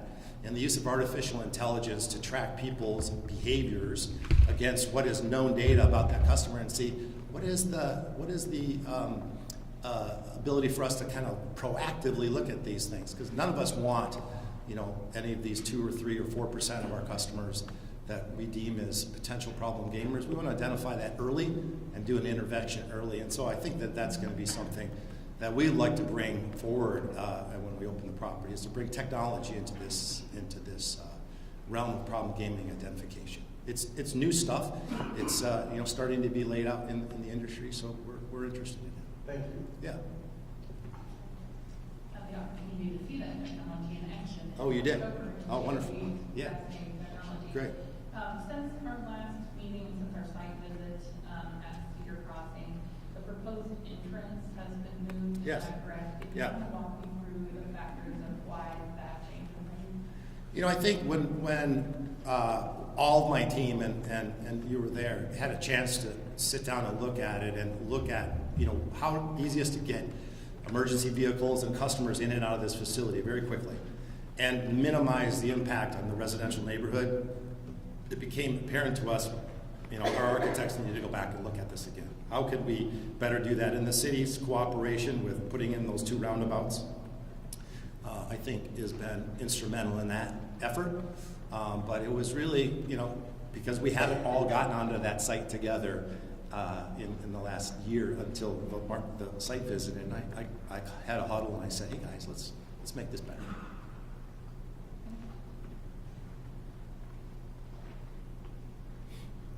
Another question. Commissioner. You're doing really well. You haven't called anybody up. Well, yeah. It's nice having a team behind you. I mean, we have probably 200 years of experience in Iowa sitting here. And so I know that they're back there if I need them. You have some data in what you just gave us this morning regarding some conclusions that defy logic from the study that you have conducted with Suzanne. Right. About growth in other casinos as a result of the addition of Cedar Crossing, which is a little bit where I was going in the participation rate Right. that I asked from our advisors. What do you see as the impact on participation rate, and do you think you would capture 100% of that increase? Certainly the more or the closer any business is to its customers, the higher their use is going to be, whether it's a Starbucks or a casino, right? If it's closer, you're going to utilize it. It makes total sense. So participation rates within Linn County area that have a drive time of 45 minutes or an hour to their new latest, their favorite facility are going to increase, right? And so we see that as introducing new customers to gaming that may or may not be gaming now, and then they'll expand their use of casinos across the state. And maybe they don't game, they now become accustomed, they like the product, they go to Dubuque, and they may make an additional trip to Dubuque. I think what defies logic, one of the biggest things that defied logic for us was a $500,000 a year decrease in Council Bluffs, a couple hundred miles away. It just seems illogical, some of the things. Again, the pressure on employment was illogical, right? There really is no direct correlation between gaming employment and gaming revenue. Because, if you have a hair salon and 1 hour of labor equals 1 hour of revenue, but in the gaming floor it's different. And as indicated, how can Riverside doing $85 million have more employees today than it has doing $129 million? So if all of the nonsense that we're hearing from Des Moines about 200 employees lost from the general manager of Riverside, it just defies logic because your own numbers prove that it's incorrect. So these are the things that we look at and we're like, really? It's illogical.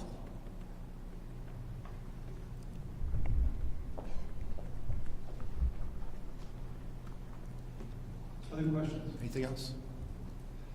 Again, our deep appreciation for all your hard work, and we look forward to, if we make it to February the 6th, being together again and listening to the decision. Thank you.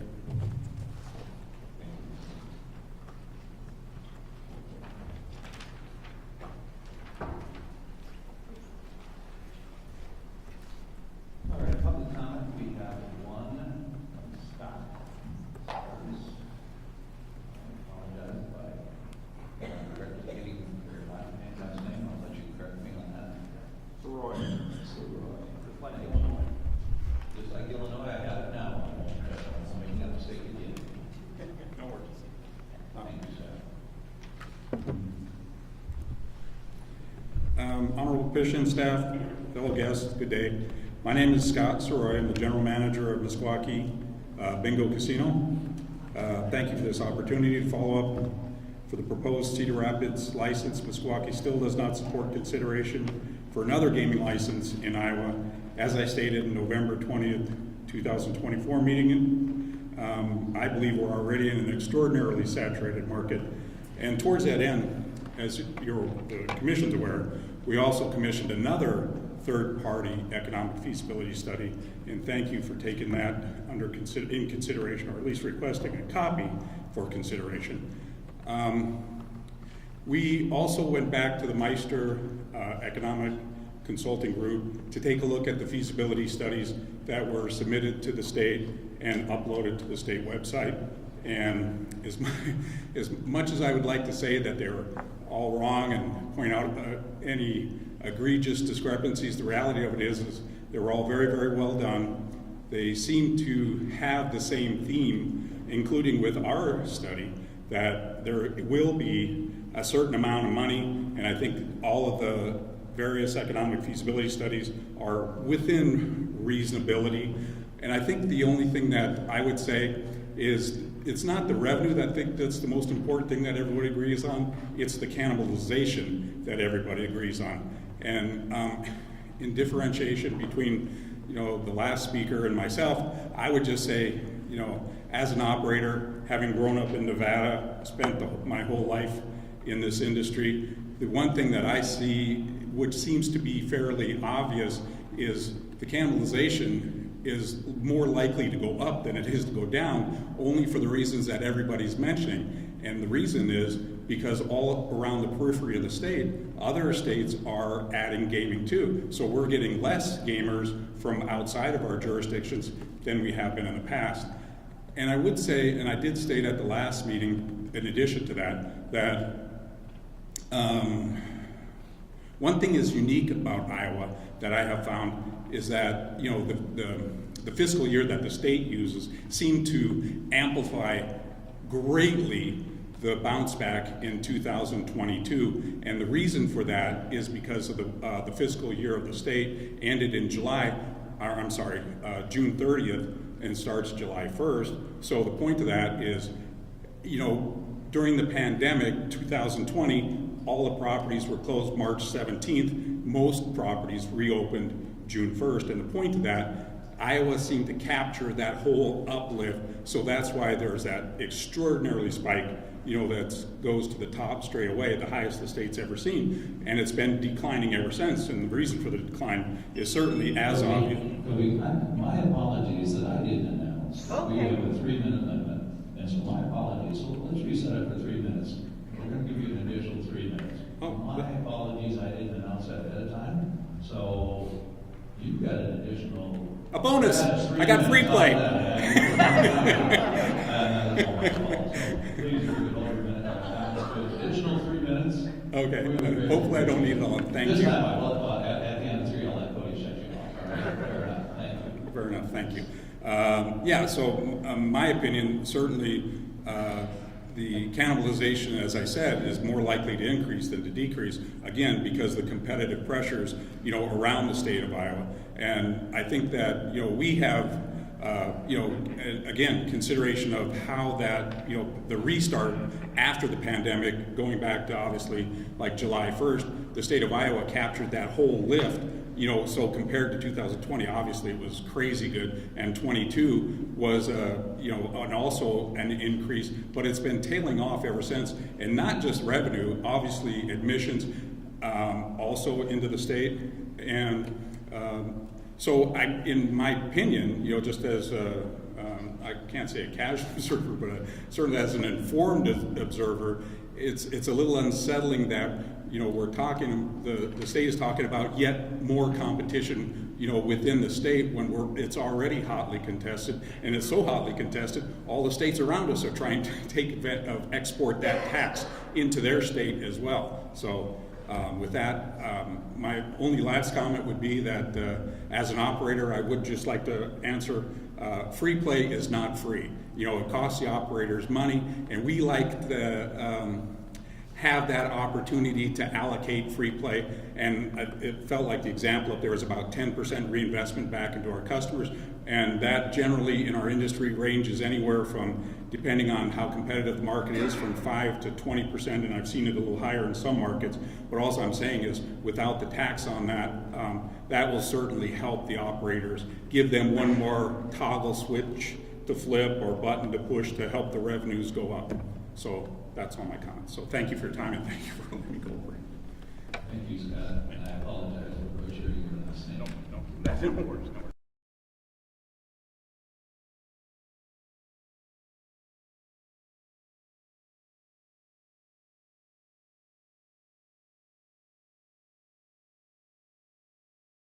As Lasix for horse racing. ISA has prohibited the use of Lasix in racing, but it has allowed state commissions to ask for an exemption for up to 3 years.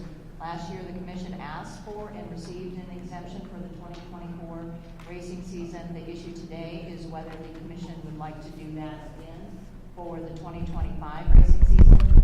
I have talked with John Moss with the HPBA, and he has indicated that they are supportive of that and would ask for the commission to request that. So if you are agreeable with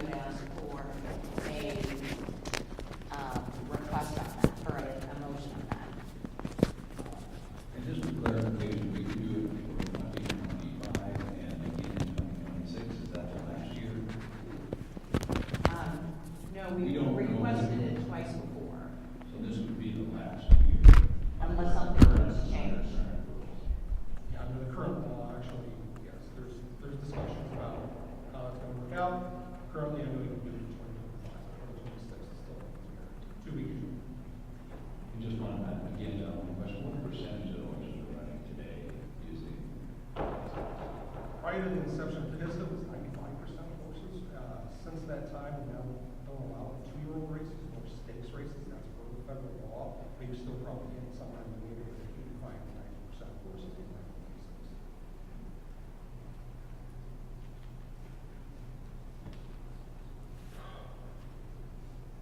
And Daryl, they didn't talk about races a lot in law.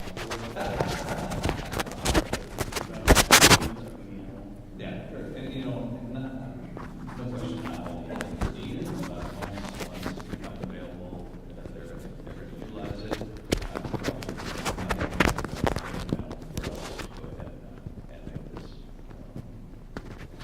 So I think long term it's going to be removed, and some horses aren't going to be able to race, and that's, it allows some horses to race. The question is, should that horse be racing? So. Yes, and the horses that have been allowed to actually use for road bikes is the 2-year-old. Actually, the study last year, it came out, many of the different organizations, the industry groups actually conducted it, and they said it's about a 10% reduction. We're having about a 10% attrition rate within 2-year-olds beyond what we used to see, simply due to the fact that they're unable to race without the use of furosemide to reduce or eliminate exercise-induced pulmonary hemorrhaging. I move for the staff to request an exemption of HISA from the prohibition against the use of furosemide in covered horse races as permitted in the act. Second.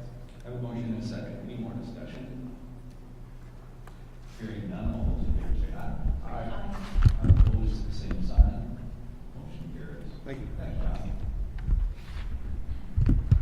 The last action is, this is the meeting where the commission provides notice of the request for proposals of the fiscal year 2025 Iowa Race Course Aftercare Fund. The fund has approximately $34,739 in it, and the deadline for submissions is February 14, 2025 by 3:30 p.m.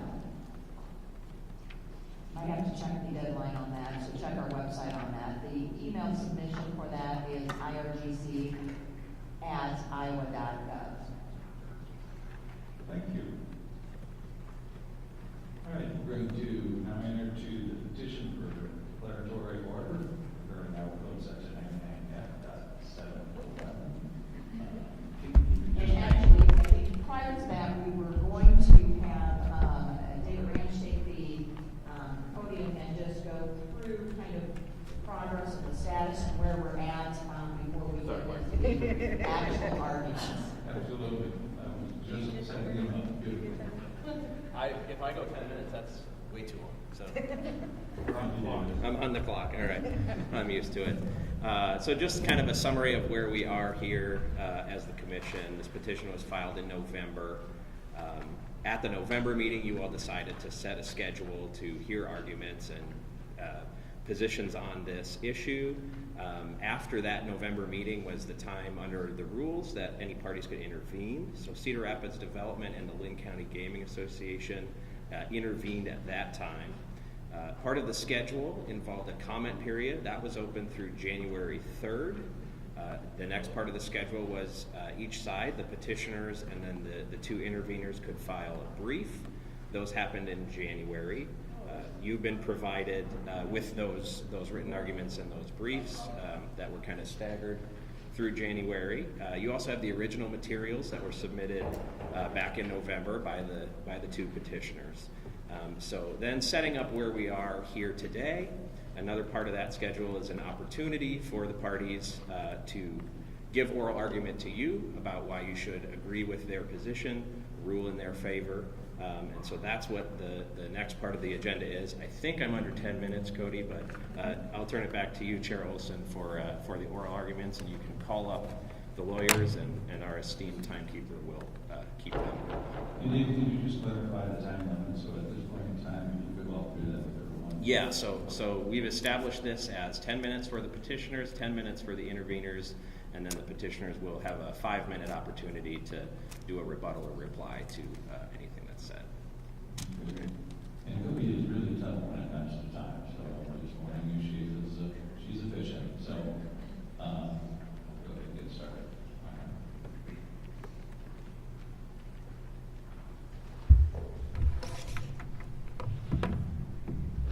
Thank you, Commissioners. My name is Mark Weinhardt. I represent Riverside Casino and Golf Resort and the Washington County Riverboat Foundation.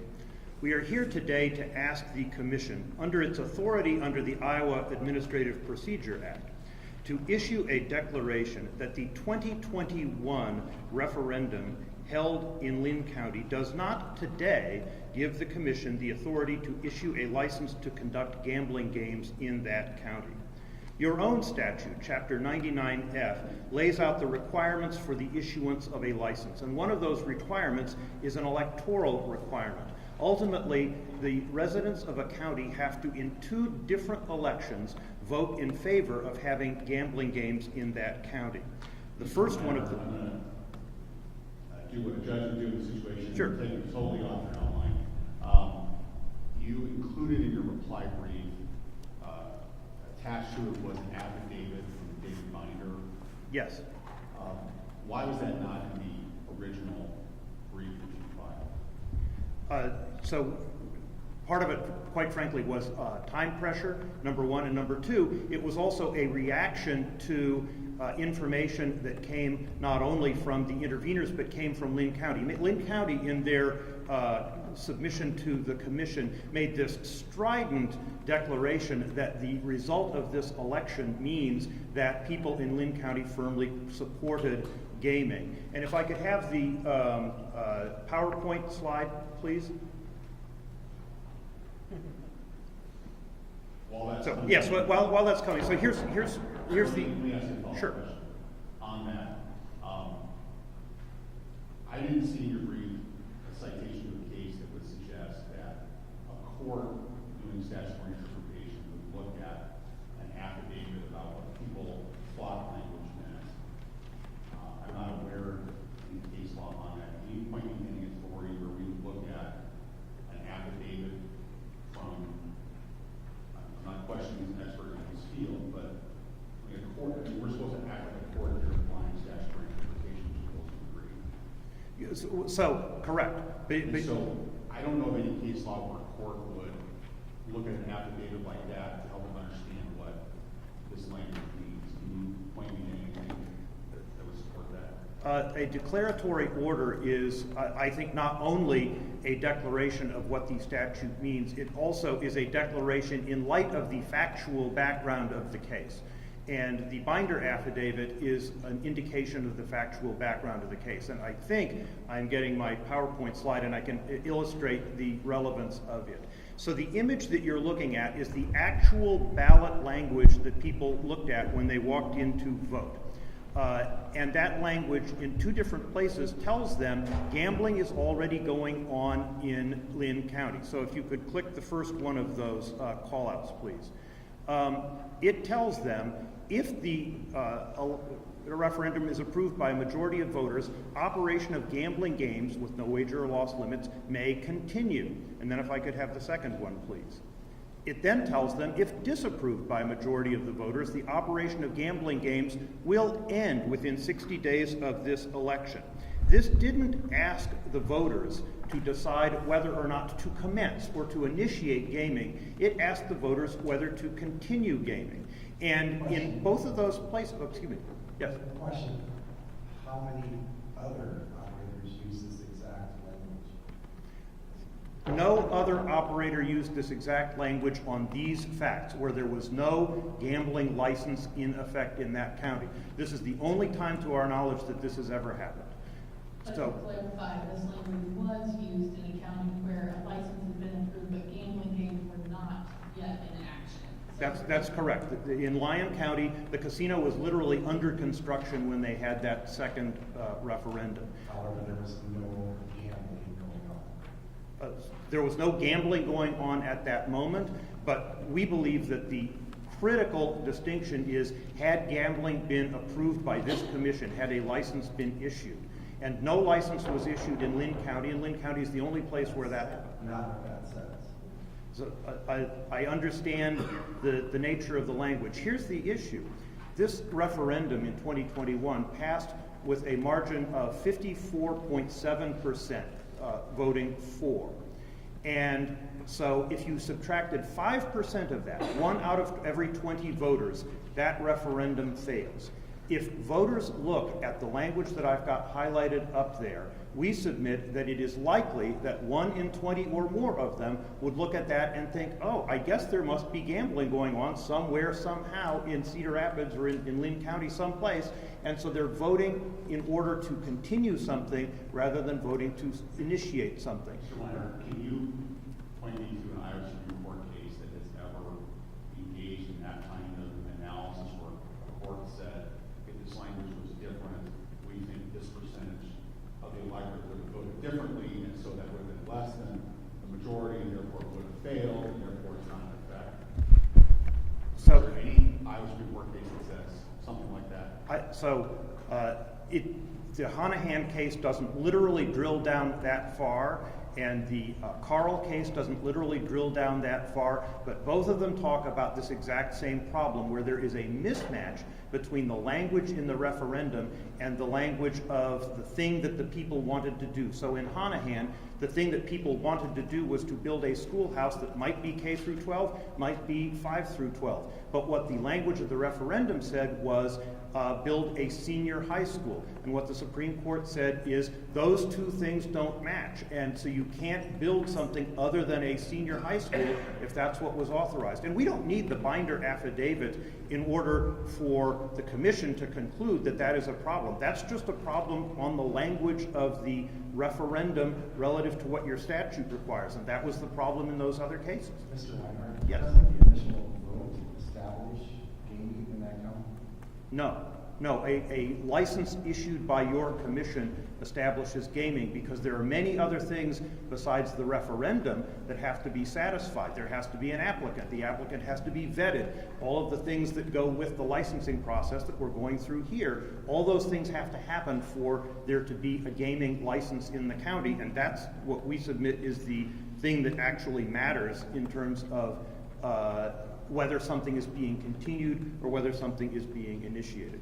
What is your understanding of the purpose of the two separate referendums? The first passage of a referendum authorizes this commission to do what, and the second referendum authorizes this commission to do what? The first authorizes the commission to issue a license in that county. The second authorizes the continuation of gaming if there was a license authorized, or it authorizes the initiation of gaming if a license has not been authorized. It so happens Linn County is the only place where in that 8-year gap period that the statute provides for, there hadn't been a gaming license initiated.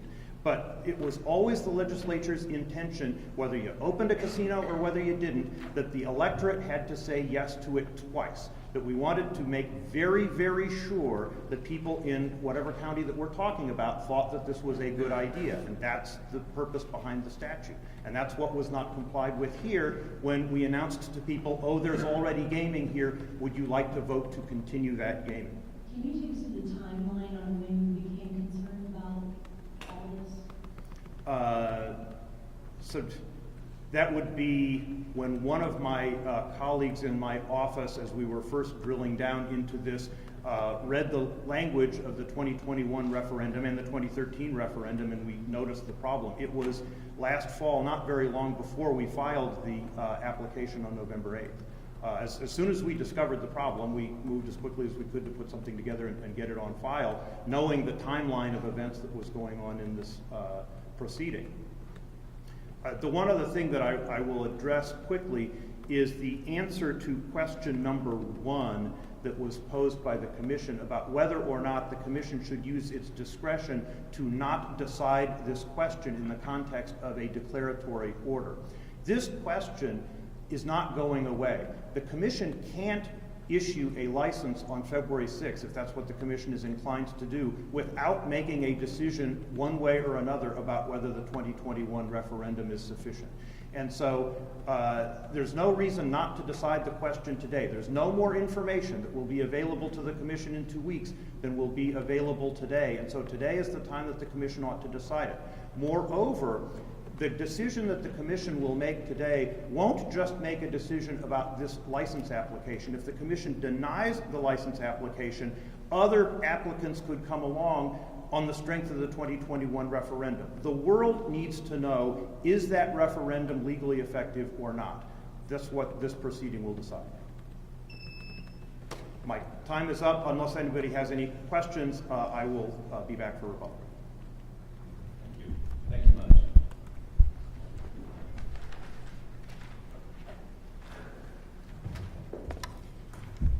Good morning, commissioners, staff. My name is Guy Cook. I'm an attorney with the Griffin Sidney Law Firm in Des Moines. I'm here on behalf of the Cedar Rapids Development Group and Linn County Gaming Association, offering remarks today in response to the petition filed by Riverside. Allow me to be blunt. This filing is not in good faith. It does not meet the rules of a declaratory petition order, and it is a contrivance. The Riverside filing cannot and should not be granted under your rules. Mr. Cook, I want to ask a couple hypothetical questions because I want to drill down on the legal effect of the 2 votes that are in play. So let's say hypothetically, we have the referendum passes in 2013. Let's say hypothetically in 2021, the referendum had failed. I assume you would agree that we would have no ability to issue a license today. Yes, and that goes to the requirements of 99F. Sure. So let's tweak that hypothetical. Let's say the referendum passes in 2013, and let's say this commission had issued a license in 2014, and a casino was operating in Linn County 2014 on. And then let's say in 2021, everybody forgets to put the referendum on the ballot in the 8th calendar year. Just forget it. Just a mistake. And so the voters don't authorize 8 years later casino gaming to continue in the county. Would that casino license have to be revoked at that point because of the failure of the electorate to reauthorize it in the 8th calendar year? Well, whether it be revoked or not is a more detailed question, but I think the answer to what you're asking is there a requirement for the second ballot? And must it be met in accordance with 99F? And the answer to that is yes, and we submit that the ballot was in compliance, as explained by Linn County in their submission. And I get that. I just want to drill down on basically which of these votes today matter. Do you agree that this question we have today, the validity today of the initial license turns entirely on whether the 2021 public referendum was valid? Well, I think both of the ballot referendums matter. The most recent one, of course, matters, which was 3 years ago. It was in compliance in spite of the allegations by Riverside. It met the standard under 99F, approve or disapprove of gaming in Linn County. And no one can say with a straight face that voters thought they were continuing gaming in Linn County, given all of the efforts to establish gaming in Linn County. No gaming had occurred, as you've explained in terms of previous actions by this commission. So let me try to drill down on it for you. The second referendum is important, and it meets the standard that this commission must follow under 99F. And as Linn County has said in its submission, they explained how they got to that language. This was a very unique situation in Linn County where there was not a continuation, as opposed to, as one of the other commissioners mentioned, the situation in Linn County, which we discussed in our brief, which demonstrates the hypocrisy and the bad faith of this filing by Riverside. About Linn County, because he made an argument a year ago about 2 estoppel doctrines. For judicial estoppel, I'm not aware of a situation where the Linn County referendum validity has ever been litigated, whether at the agency level or in court? Is there some actual fight that occurred either at agency level or in court over the validity of the Linn County vote? No, of course not. And that's why the reference to estoppel is in a footnote for possible consideration, which, to go back to what I said in terms of this filing is not genuine, it's not authentic, it's not a real request for guidance or advice from this commission. And as you mentioned in Burlington, and one of the other commissioners mentioned, the distinction between a shield and a sword. And normally when there is a request for a declaratory petition, it is to give guidance to that party that this commission regulates as to their conduct, how to proceed.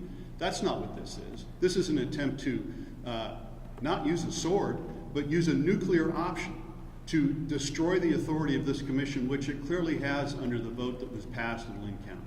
And so, do you agree that we have to, one way or another, satisfy ourselves that the referendum is valid before we issue a license? I think you can do that, but I don't think you need to. Let me tell you why. Under your rules, to issue a declaratory petition order, you must have all the necessary parties that relate to that issue. And here, Linn County has chosen not to intervene. They submitted a written letter, but they've not intervened. And so if you made a decision adverse to them, that would be contrary to your rules. But more importantly, under 2.28, and this goes to what Mr. Weinhardt said, you will consider as part of your decision on February 6th the authority that you have in deciding whether to grant or reject the license application. That's built into your decision on February 6th. Additionally, and this is really important, I think you would understand it from a legal standpoint, under 2.28, parent 8 talks about past conduct and determining the legal effect of that past conduct. That's one of the grounds upon which this commission can refuse to issue a declaratory order if that's what's being asked to be done. And that's precisely what Riverside's doing here. They're asking you to look back 3 years ago and make a decision about the legal effect of that ballot referendum vote approving gaming for the purposes of a declaratory order, which your rules allow you to say, we don't wish to do that. We refuse to do that. But on the subject of the merits of this ballot, it without question plainly put before the voters approve or disapprove gaming in Linn County. And in our papers, of course, which we filed a 30-page brief, there's a reply, we point out that the bold language of summary that tells the voters what this is about. And Riverside made an objection to that, well, that's not the actual language.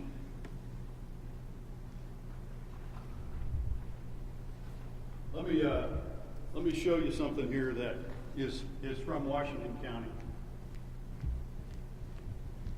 And this is referenced in our brief. This is the second ballot in Washington County.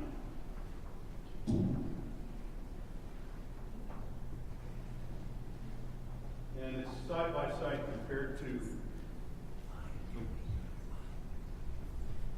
it's compared side by side to the Linn County. Guess what? Voters in Washington County were presented with a summary. That's it. There was no additional language. And so this is an illustration that a summary can satisfy the requirements of 99F and the authority that grants to you. And finally, I would say this with respect to the ballot that was in compliance. And the very artful submission that Linn County supplied gave you the background as to how they got to this language and drew it from the administrative rules. Why are we here with this bad faith petition by Riverside? Because the time to challenge a ballot is long gone. Can you tell me what ground in Chapter 57 for an election contest would allow the contest court to construe the legal effect of a public measure? Not in a minute, I can't, but it's in our brief, and it's discussed in our brief, and I can point you to in a follow-up the pages of our brief. But here's the point.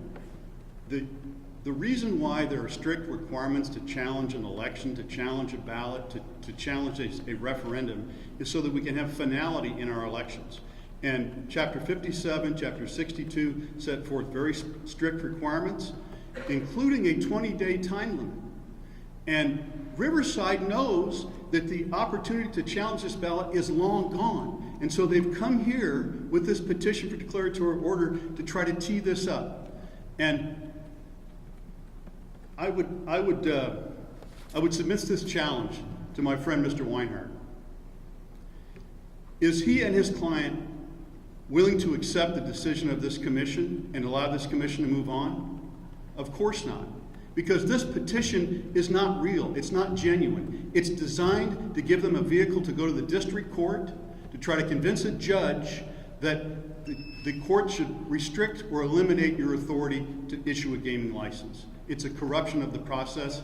It's inappropriate.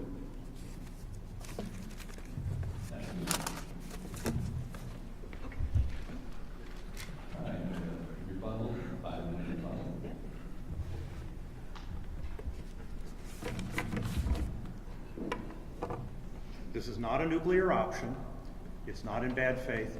It's not a corruption of the system. An interested party, Riverside, the one who is going to be most cannibalized in the event that this casino is built in Cedar Rapids, raised a legitimate question at its earliest opportunity. It didn't wait for 2 weeks from now. It raised it in November to say, does this ballot problem create an impediment to this commission granting a license? And we submit that it does. And there is an easy solution to the problem. If this commission is otherwise inclined to grant a license, simply send this back to Linn County and have them do a referendum with compliant language. Have them do a referendum in which there is no doubt that it is putting the right question in front of the voters. And if the sentiment is as pro-casino as the proponents of this casino say that it is, the referendum will pass, and then we will have this proceed with no legal cloud under it.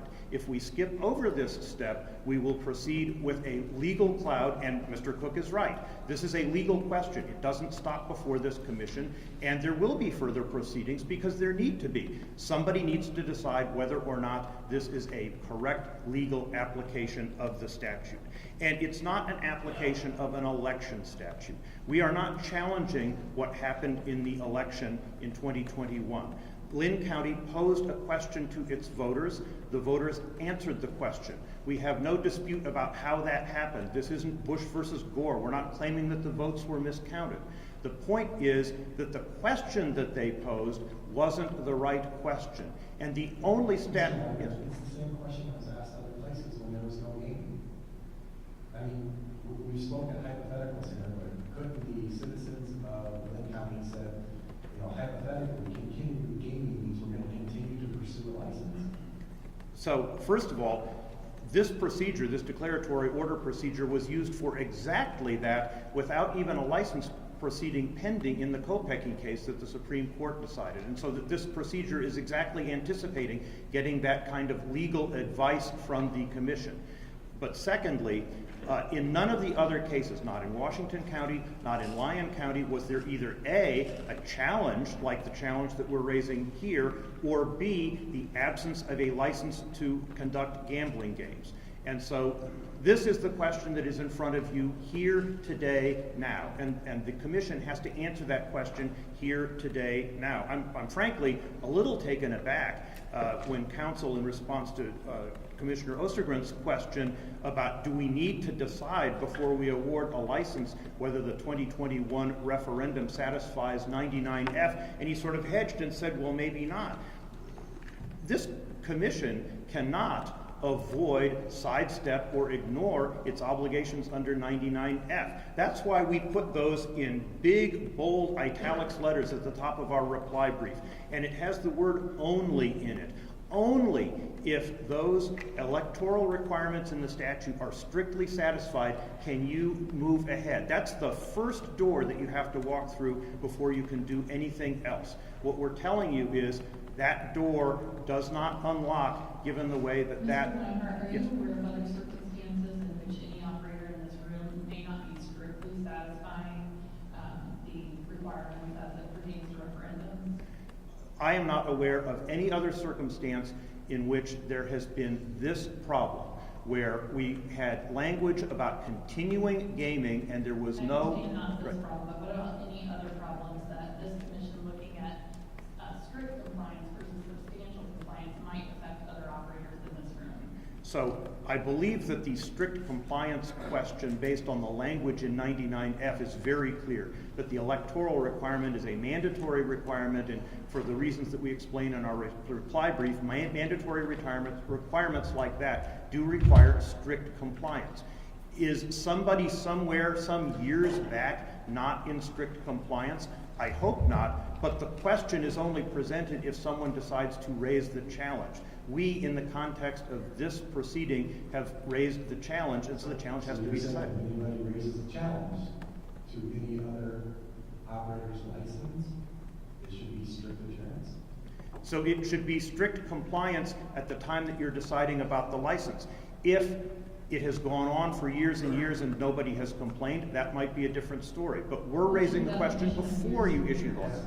What's the time frame you would consider years and years? So frankly, if the license is granted, and I know I'm past my time, but if you'll allow me to answer the question. Okay.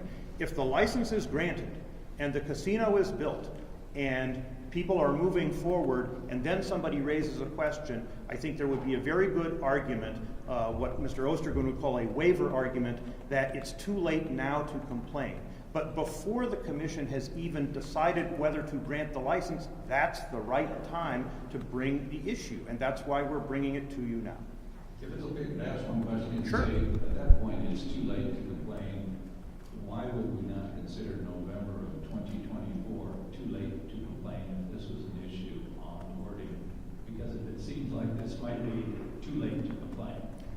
Because the question that we're talking about is not a question of election law in what happened in 2021. The question that we're talking about is a question of compliance with 99F's licensing requirements. And that question isn't even a live question until somebody applies for a license. Only then do you even think about whether or not the referendum serves its purpose. And so that's why the question is brought today. This just isn't an election challenge. Any other questions? Otherwise, we are at our limit. I think we could go on forever. That's we lawyers cause that problem. I know, yes. Everyone comfortable? Yeah. Thank you. Thank you, Lord. Thank you, Your Honor.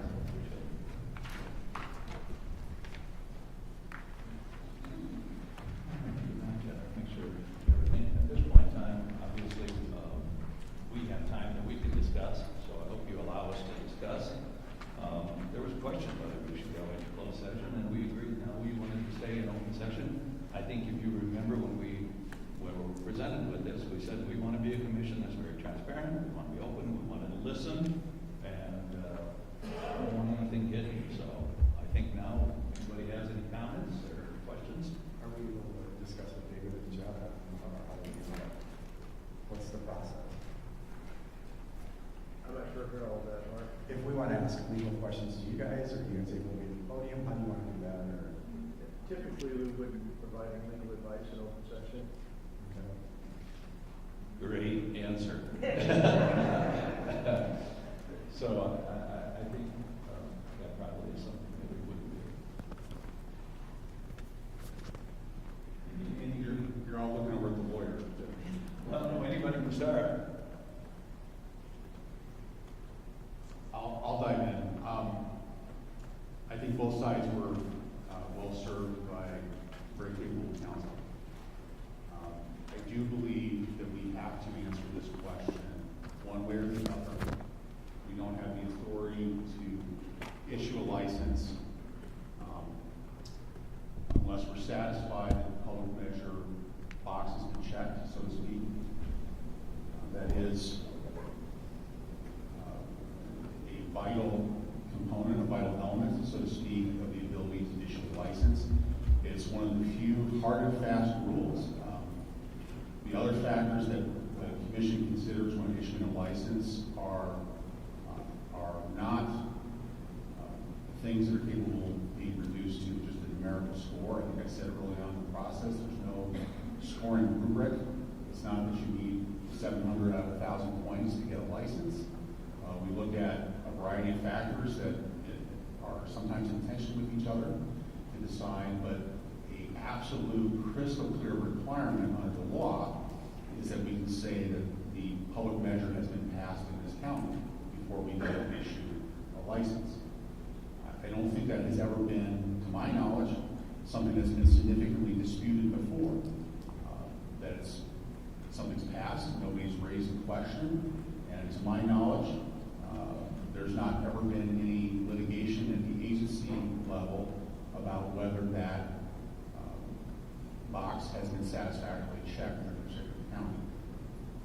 So I don't think there's any way we can avoid this, and I frankly think it's in the public interest to decide it in the question, in the context of the petition, rather than in our licensing decision in 2 weeks. And here's why.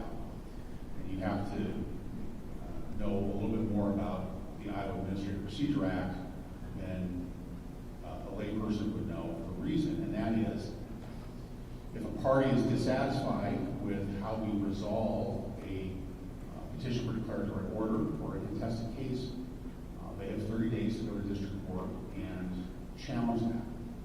Our licensing, and you may recall me talking about this several times in previous meetings and clarifying with Jeff and David, when we issue a license, that's what we call other agency action under the Iowa APA. And for reasons that I don't know, and I don't know if any lawyer alive knows, the legislature has not put a timeline to seek judicial review of other agency action. And so we could issue a license, and then somebody could go to court 2 years later and file a petition for judicial review. There's no 30-day jurisdictional clock that runs from other agency action. There probably should be, but there's not. And so if we want to get this thing resolved, which we have to get resolved, and provide a vehicle, we're not the last word, so we're going to provide a vehicle for a court to resolve this question, however this vote turns out. The fastest way to let that happen is to decide it in the context of a petition for declaratory order, because that will give finality sooner on this question that we can't avoid. So under our rules, Iowa Administrative Code 491 2.28, Mr. Crook was referring to, there are a number of factors that we have listed that are discretionary as to why we could avoid deciding on declaratory order. One of them is the petition does not show standing from the party filing the petition. I think clearly there's standing on the part of Riverside, the Iowa Supreme Court, in a number of cases, but including Ames Rental Property Association versus City of Ames, 736 Northwestern 2nd, 255, said that a direct economic injury through constriction of the market is a sufficient injury to satisfy standing, and that's standing for court, which is a higher threshold than standing for an administrative agency. That we've had debate here. Nobody is disputing that there will be some economic injury to Riverside if we approve the license in Cedar Rapids. How big that injury is something to be determined and has been argued about, but it's more than zero. And therefore, standing, I think, is clearly found. The intervener argues that we don't have jurisdiction to decide this question. I don't agree with that at all.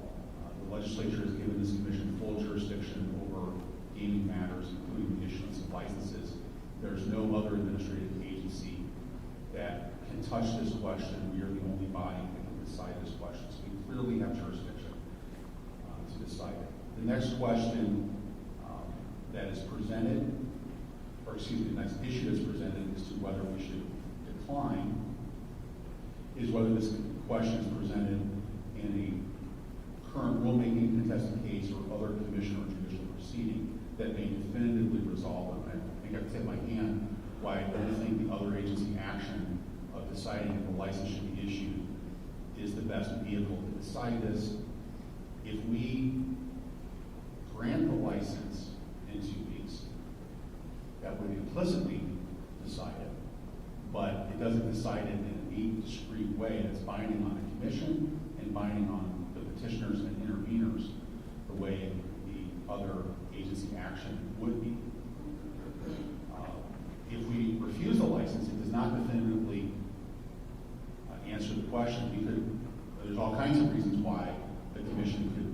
vote no on the license application that would have nothing to do with whether the referendum is valid. So it doesn't definitively resolve it if we decide it in the licensing proceeding. The intervener argues that these questions would be more properly resolved in a different type of proceeding or by another body or jurisdiction. Question though, if the license is refused, the decision's made. If the license is refused, somebody else could walk in with another license application the next day. So wouldn't that take away the damage argument and standing? If somebody brought another license application, I think it would present the same standing issues. So subsection 5 basically says it is a repeat of the jurisdictional question. I've already explained that. Subsection 6, which is argued by the intervener, is that the facts or questions presented in the petition are unclear, overbroad, insufficient, or otherwise inappropriate. I think there's broad agreement on the facts. I personally, I don't think that the binder affidavit means anything. This is an agreed upon set of facts with sharply different legal conclusions that should be drawn from them. So I don't think that ground to refuse the petition applies.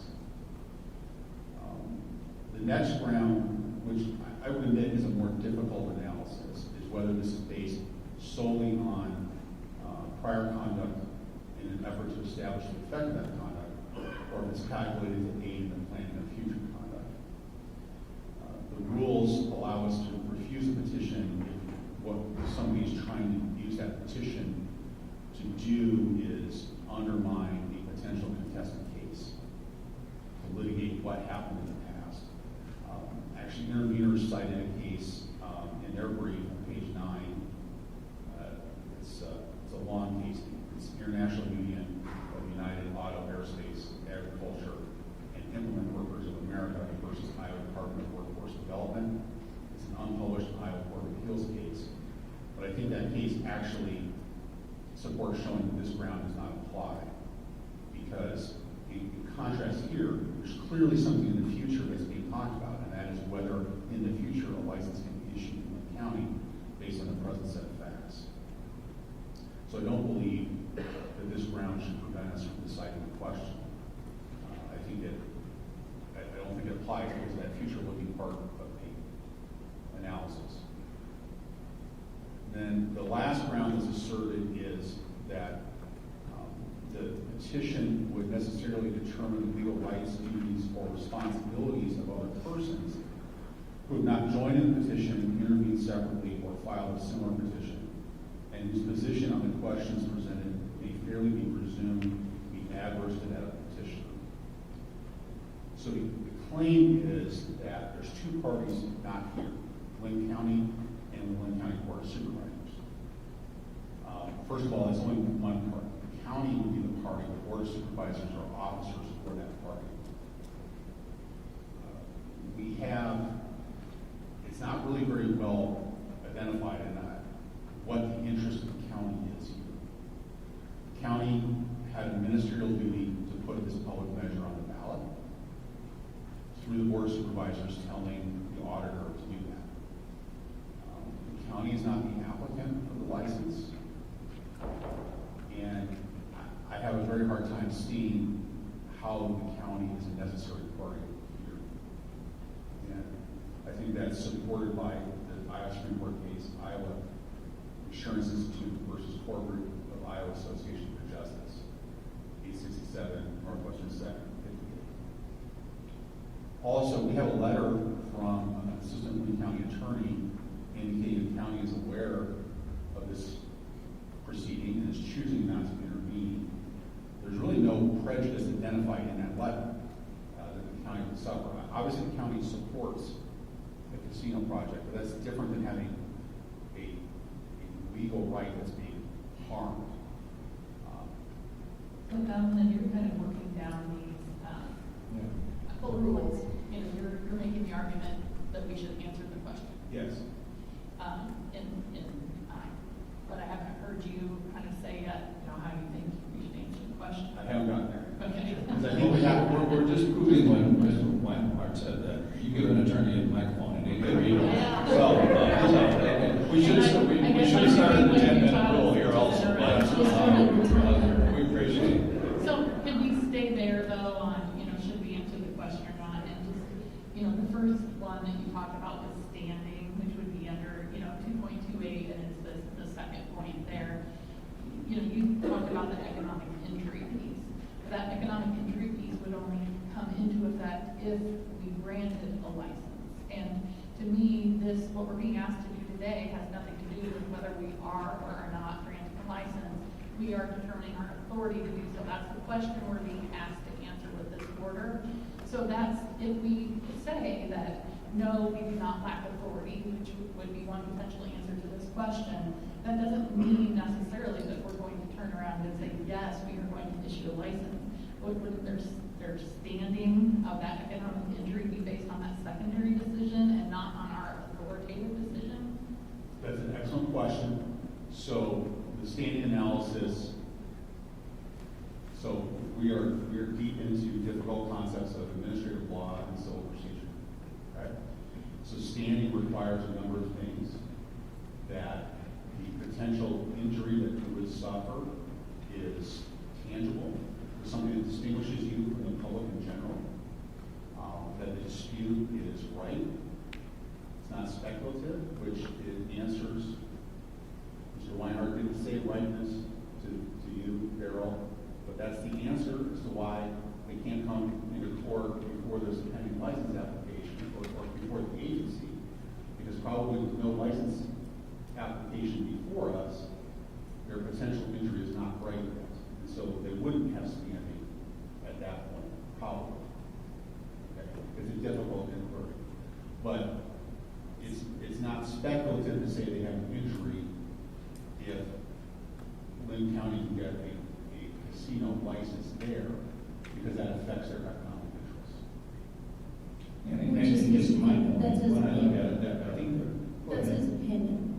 I'm just pointing out. Right. Your question, I think, is valid. My opinion is your question is valid, but that's not what we're deciding right now. All right, and I guess, my only concern is when we had this given to us in November, I stated at the time, I really felt there was strong support for us declining to answer. And nothing that I've heard today is changing my mind, that I think we still have a strong basis to decline to answer. And that's very common in commissions, that they're presented with a declaratory action and they decline to answer it. And I think for a lot of reasons we should. I mean, the number 8, the petition is not based upon facts calculated to aid in the planning of future contact, but is instead based solely upon prior contact in the effort to establish the effect of that contact or to challenge a commission decision already made. And that just hits it right in the bullseye for me. And I'm a bow hunter, man. That's hitting it right in the bullseye. And so for that, I look at it and say, I think at this point in time, we decline to answer, and we say this needs to be settled somewhere else. And it doesn't bring it to an end. It just says as a commission, I think it's the right thing for us to do. I appreciate that. I'd like to be able to finish what I was saying before. Okay. If I may. Because I think it's important to go through the analysis of it. And these are discretionary grounds, those first ones. I think in terms of there's not a quote-unquote right answer in exercising discretion. It's not black and white. It is a judgment call to decide if that ground exists. Now, if challenged, a court will review the refusal to answer the petition. And they could potentially come back and say, you need to answer that. And the standard that a court will apply is, was that decision to refuse to answer the petition arbitrary and capricious? And that record will have to speak for itself as to whether a court reviewing what you said was a reasoned application of that ground or was arbitrary and capricious. I think, Yeah, I think my comments are consistent, which how I felt in November, and nothing has changed my opinion on my stance at this point in time. So continue, but I hope in essence of time that we're looking at kind of settling this short. I guess I was hoping between the two presentations to have something that would just be, you know, we have to answer this question, or B, we don't. And when I look at the information provided and listen to Mr. Cook's argument, I don't know if we have the place to answer. But I do want to give you the time to continue. Sure. I don't know what more I can say about why I think it's better to decide it in this vehicle. I haven't said yet what I think the answer is, but I've already explained that. I can repeat that and certainly ponder that. The estoppel argument that was raised by Mr. Cook, I don't think applies at all. There were two estoppel doctrines that were pointed out. Judicial estoppel does not apply to this because there's not been a fight, so to speak, in front of the agency or court over what the Linn County public referendum means. So no party in an actual live dispute has taken a position on what that referendum means and what are the legal arguments pro and con. The more fundamental problem with the estoppel argument raised by the interveners is there's two parties challenging here, two parties raising this petition. The claim, and it's awfully loose, I'm going to accept it for purposes of argument, is that there's what lawyers would call privity of interest between the LLC, that's the operator in Riverside, and whatever the corporate entity, I think an LLC, in Linn County. But the other petitioner here is the Washington County QSO, which is clearly not the Linn County QSO that holds the license. So you can't apply estoppel to a different party that's a stranger to this dispute. The Linn County QSO has nothing to do with bringing this petition. So that estoppel argument doesn't work. I also disagree that an election contest is the only way to challenge the public measure. There's nothing in the statutes that govern how an election contest works that suggests that a contest court can construe the legal effect of a public measure. That's a contest court. There's nothing in the law that says a contest court has to be made up of lawyers. I don't buy that. In the interest of time, I'm just going to say that it doesn't apply. So then we have to decide if the public measure complies with the requirements of 99F.7 sub 11. And we've got arguments back and forth. I'm going to summarize my view of that. I don't agree that the Secretary of State's ballot language in their rules shows compliance.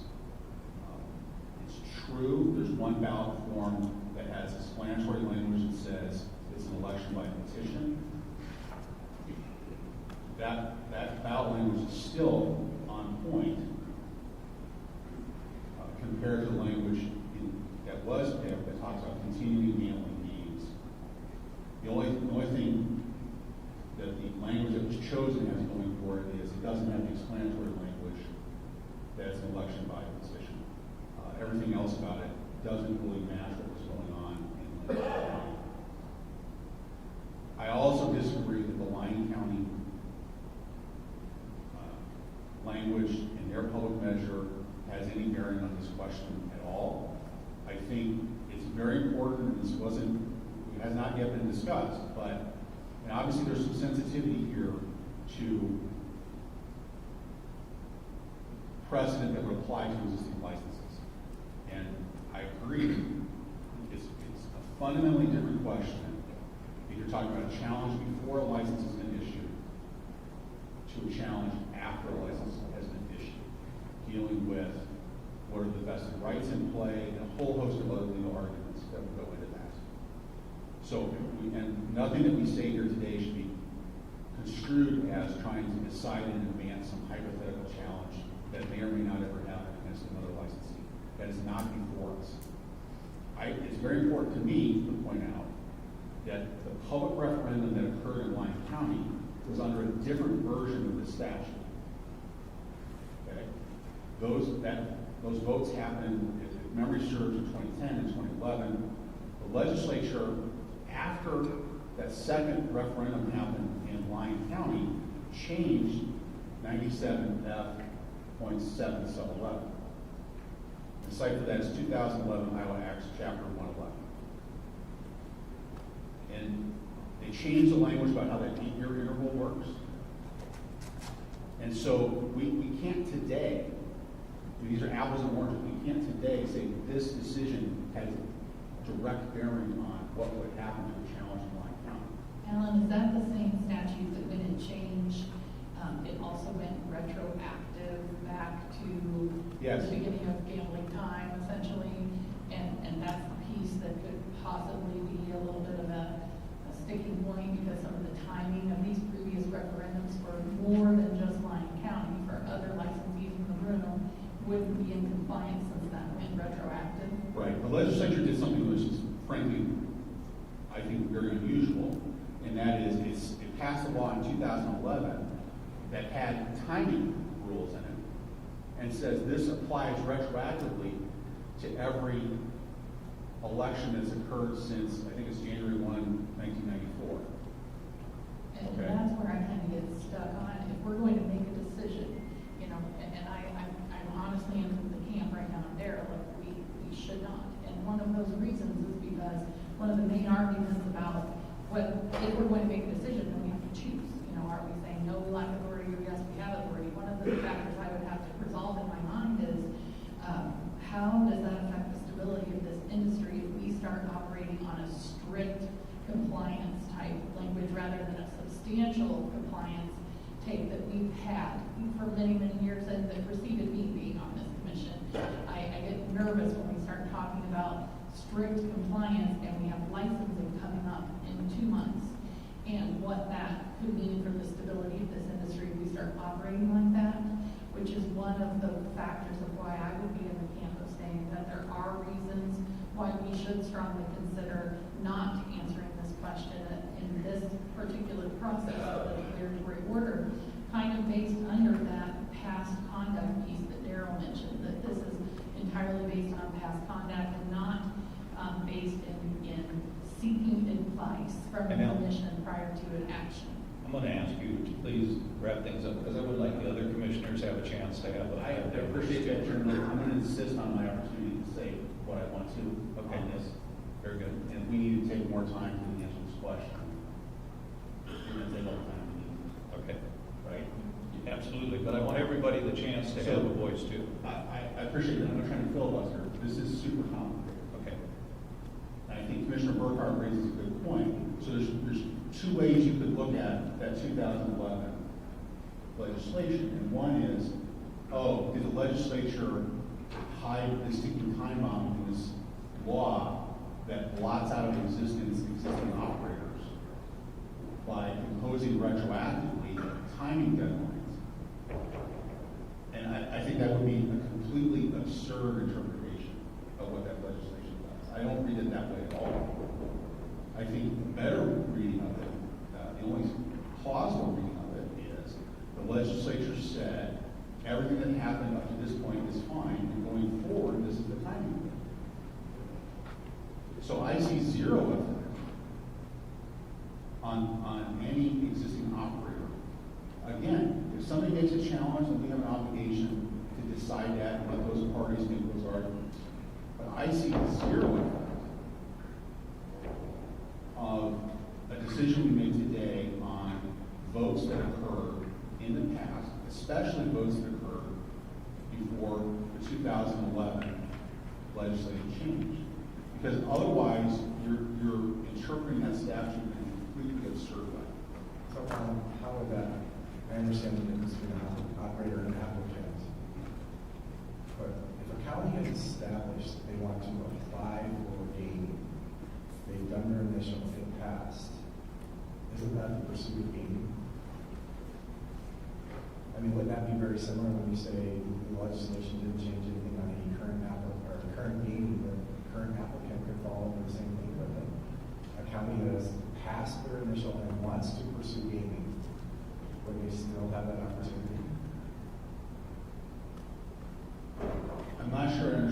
question.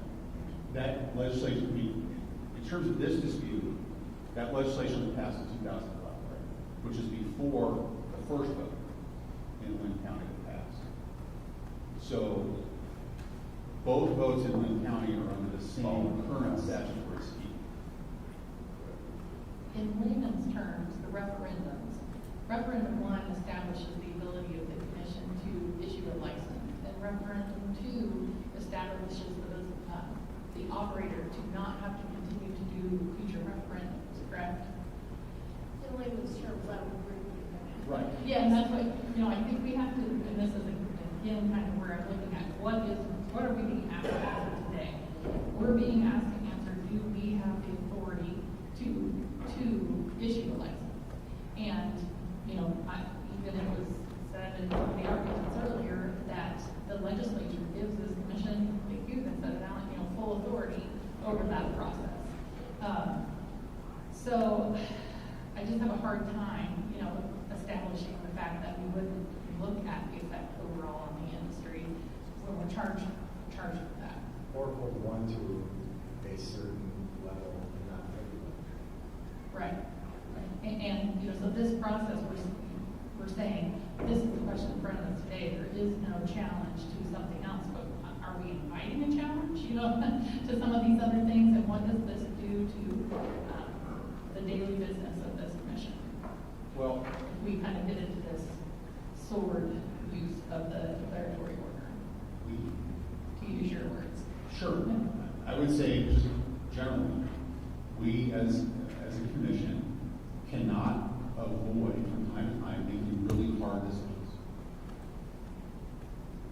And we have an obligation under the Iowa APA to make a reasoned decision based on the law on whatever decision has been put in front of us at that moment. And if we were to refuse to do what the law required in a particular situation because, just to summarize or characterize it, and you may not like this characterization, and I'll invite you to challenge it, but if we refuse to do what the law requires in a particular situation because we don't want to upset the apple cart, then that is by definition arbitrary and capricious decision under the APA. But which I agree with.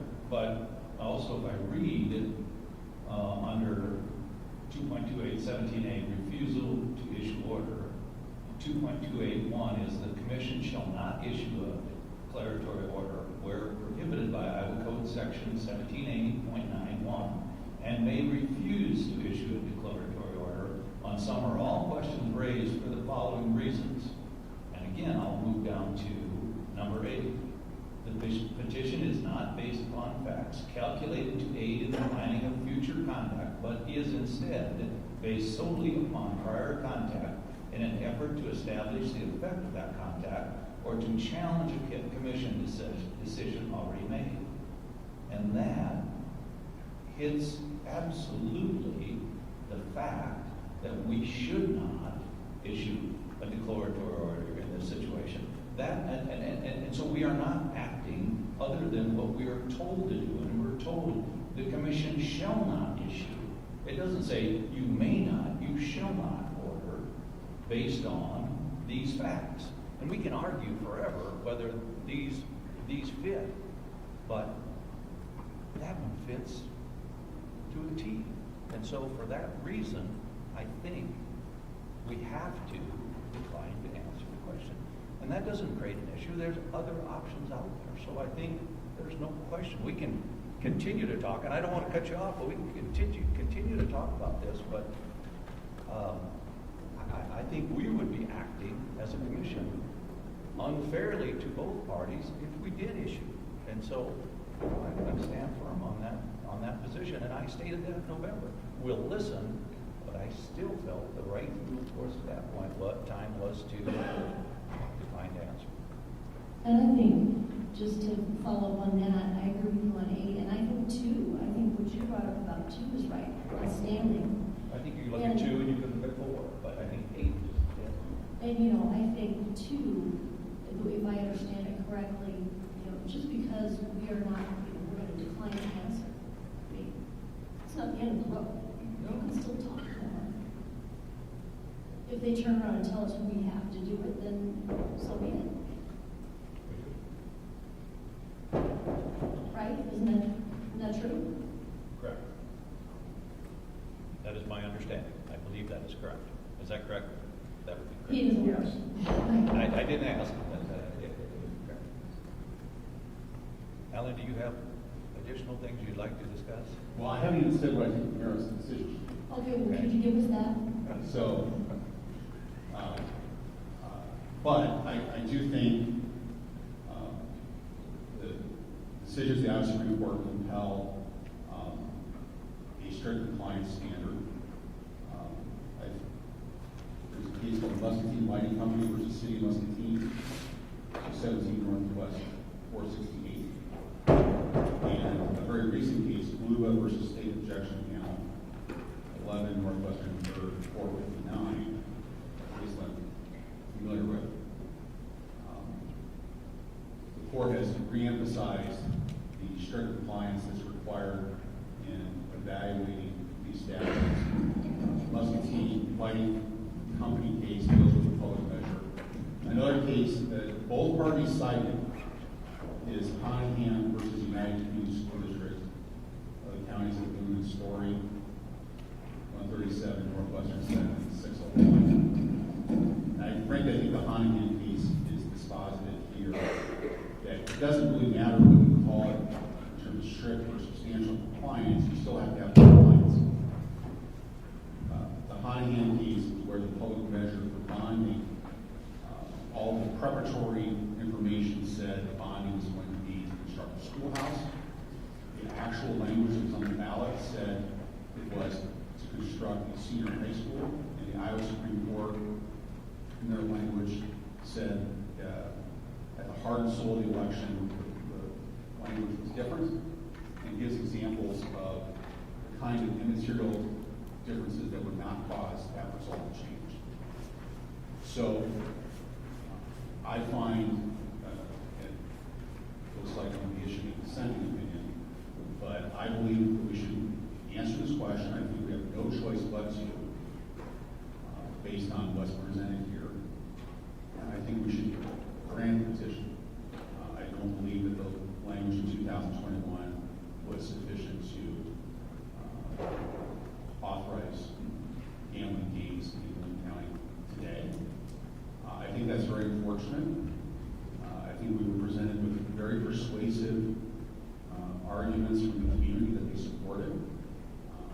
I hope that no matter what happens following today, that the Linn County folks may all decide to put it on the ballot anyway. It's going to be a lot faster to get on the ballot by September than it is to appeal what we decide or don't decide today.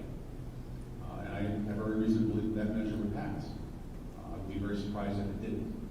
But I think, as a lawyer, this is the correct analysis. I will issue apparently a dissent that explains this in more detail. Thank you. Any other comments or discussion by other commissioners? I would agree with the very first thing Alan said about both sides really got their money's worth more or less from their attorneys. You know, we received very detailed responses, and you know, in reading those, you know, at the end of each one, it's very easy to agree. You know, you're very persuasive with your arguments, and you can see both sides of that. But again, that's not the question. You know, we're not being presented today in this declaratory order with was that language valid or not. That's not the question. It's do we have the authority? And you know, so then that just wrestles with additional things in my mind, you know, with those two things. But I think that ultimately deciding on our option today, which is answer yes, we have the, or no, we've not lacked the authority, or agree with the petitioner, or decide not to answer. I think, you know, in a very non-arbitrary way, I do agree with our discretionary guidelines of, you know, at least 3 of these 10 reasons why we would refuse to issue the order. And so that's really where I'm kind of leaning.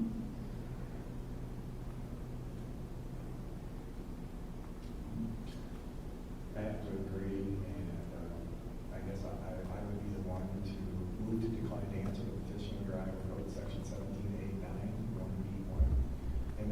Administrative Rule Code, Rule 491-228, and direct staff to prepare a written decision by January 27th. I have a motion, do I have a second? I'll second. I have a motion and a second. Any more discussion? Hearing none, all those in favor say aye. Aye. Opposed? Nay. Motion carries. It took a majority for us to pass that, is that correct? Yes. Right, motion carries. Thanks, I appreciate everybody's comments, everybody's effort, and I appreciate everybody listening and taking the time to move through that. I believe, and move everything around, that is the end of our agenda, am I correct? It is, and appreciate all your time and effort. We'll consider this commission meeting adjourned.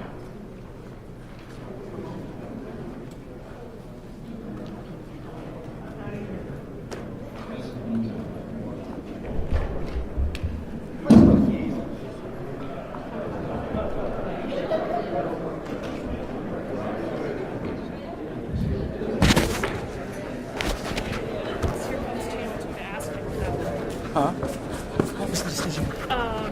Motion carried. No decision. No They decision? voted not to. Okay.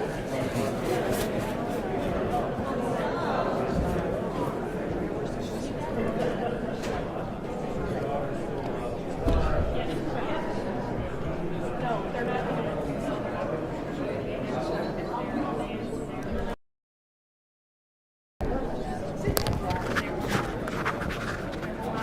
Answer to the question. Yeah, I mean, there was just a group meeting. And they don't have because when we decide now,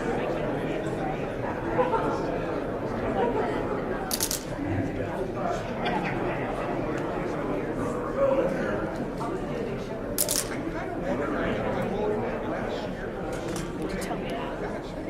Yeah. just so racing starts.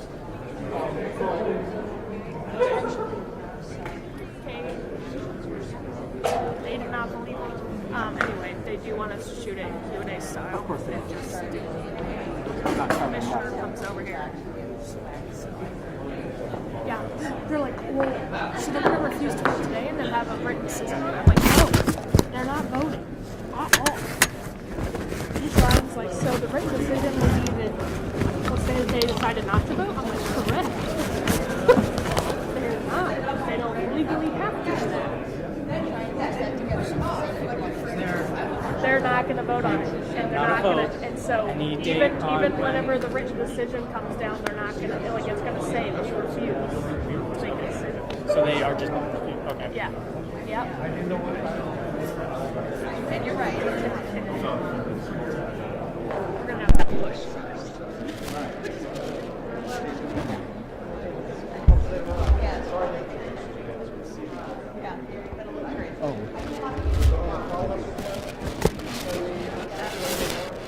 Yeah, I can follow up.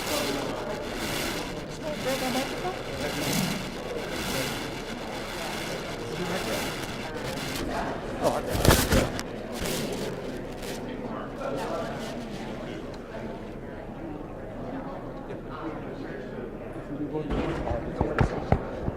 So we can. So, say,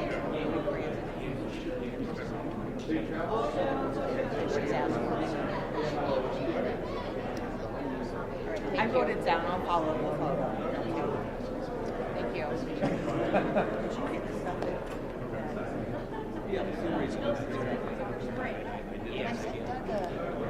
I mean,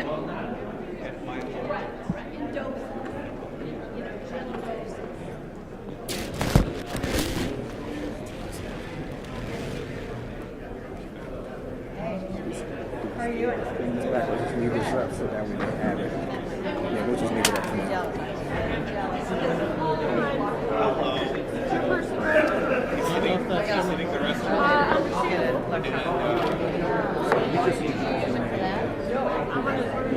We're doing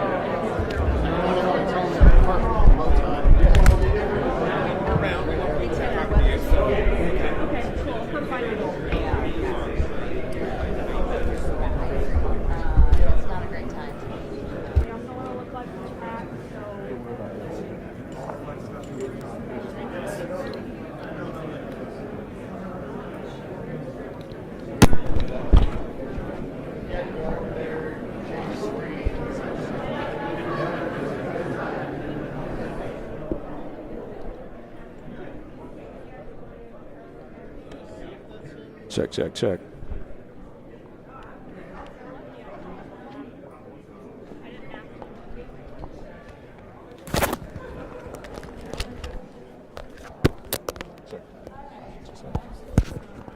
Check, check, check.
He's like, I will be Okay. over there, okay? Okay.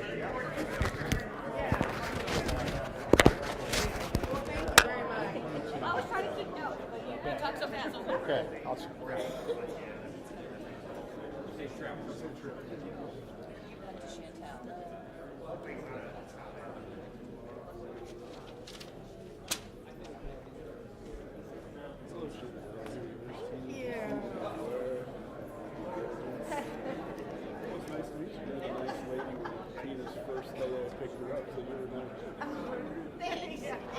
I know, I texted her, I was like, I just saw your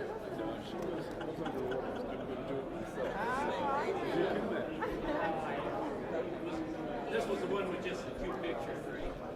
Yeah. Based on I can just sit here because then I can get the card done and scoot on. That's fine. Did you give it to Chantel? Yeah. Oh, I have to sign. Did you get Shannon? We didn't get Shannon? No, I didn't.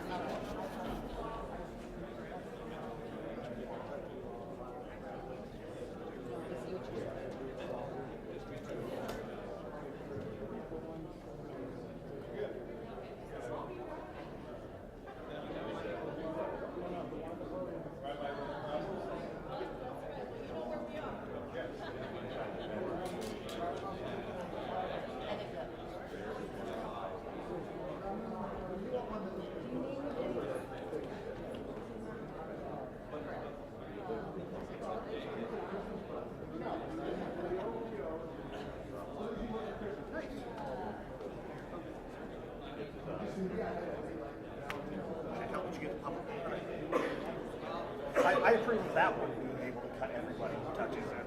Just not the ones you give me.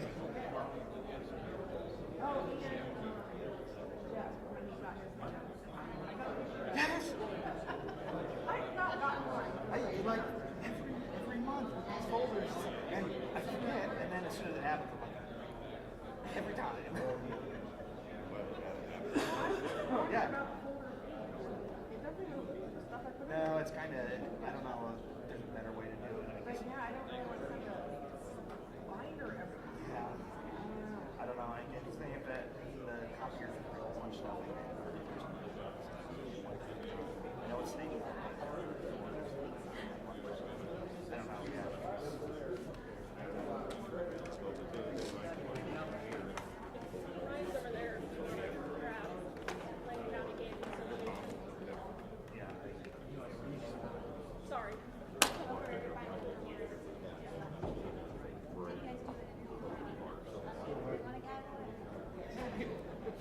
They actually get ours fixed before we left. I saw the like very bright image of one of the handouts last night, and I'm like, oh, that's your printer, great.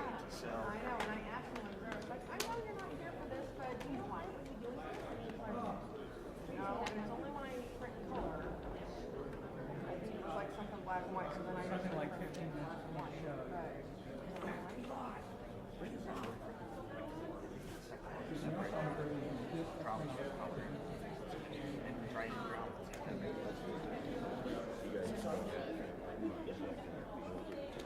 So we have another yeah, but she also has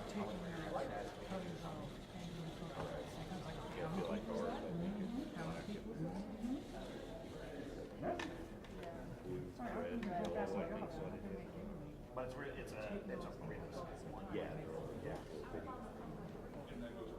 Still everything. I haven't had to change the copier.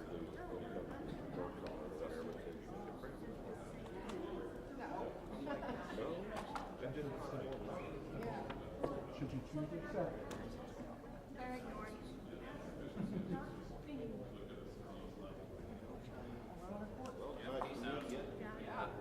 Likewise.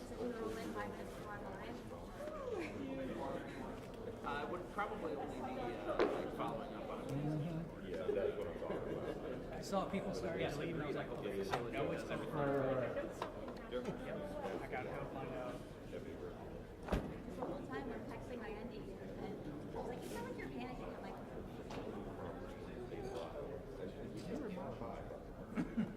hi today.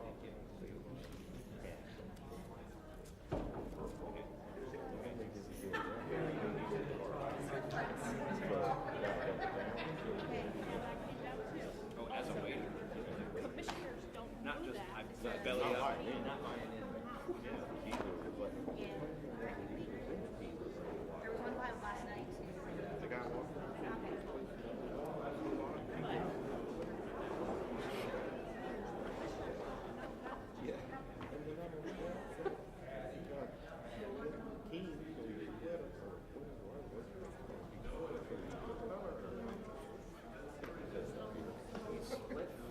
Must have been a bus. Oh, okay, all right. Otherwise, fine. He was going for the Yeah.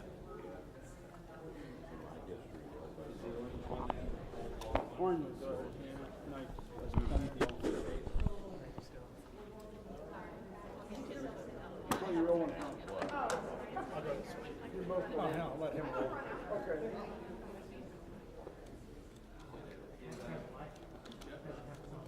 His glasses are still here. It looks like his bag's still in somewhere. Yeah, he said somebody was going to check it.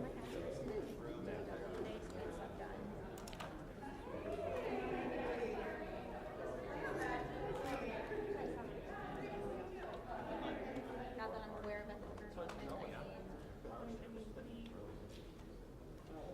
I agree. I think there was some a while ago.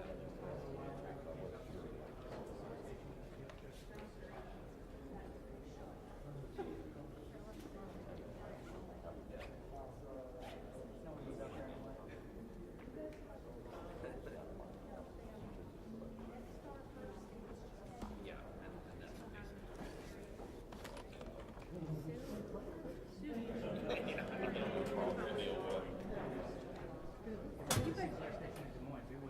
We wouldn't have Skylar for now.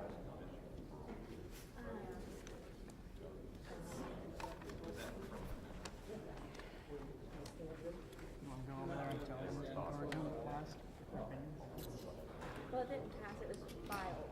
That's why I said there were two bills filed recently.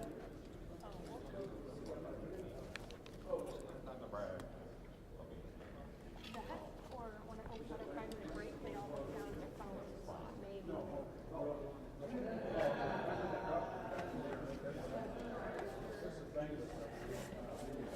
Johnny was the best dog I've seen in my life. See how I ran in here daily? There was a guy who used to work for two, and he quit like this time last year. He worked for the station for 12 years. He was 6'2",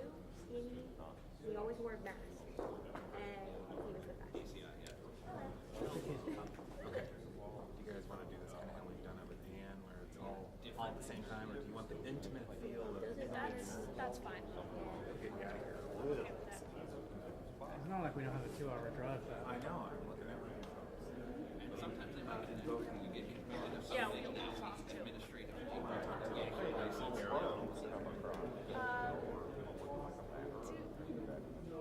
That's a question I will have to make a phone call on and then let you know. Let me call real quick. I think I'm gonna go Sam from here. So I think the Sam from University of someone else. Yep, we've done a handful of interviews with him. I was gonna say, she's very willing to. Yeah, we're tight. So. Well, we'll let her know that otherwise. Oh, shoot. Yeah, that's. Hey Brady, do you guys want us to set up an interview with Tiffany O'Donnell about? Okay, it's after. It's only after 3 o'clock. Okay. Party time. Okay. Yeah. Sorry, I gotta run. We're gonna start. Yeah. Okay. Bye. Hi, Dale. Thank you. What we're gonna do is we're gonna put this on you. We're gonna do this. We're gonna shoot it as like a question answer, so I might stand a little further away from you than normal. That we would. But God bless your heart for doing all this today. You bet. How long have you been commissioner again? Oh, I know you've been I chairman am.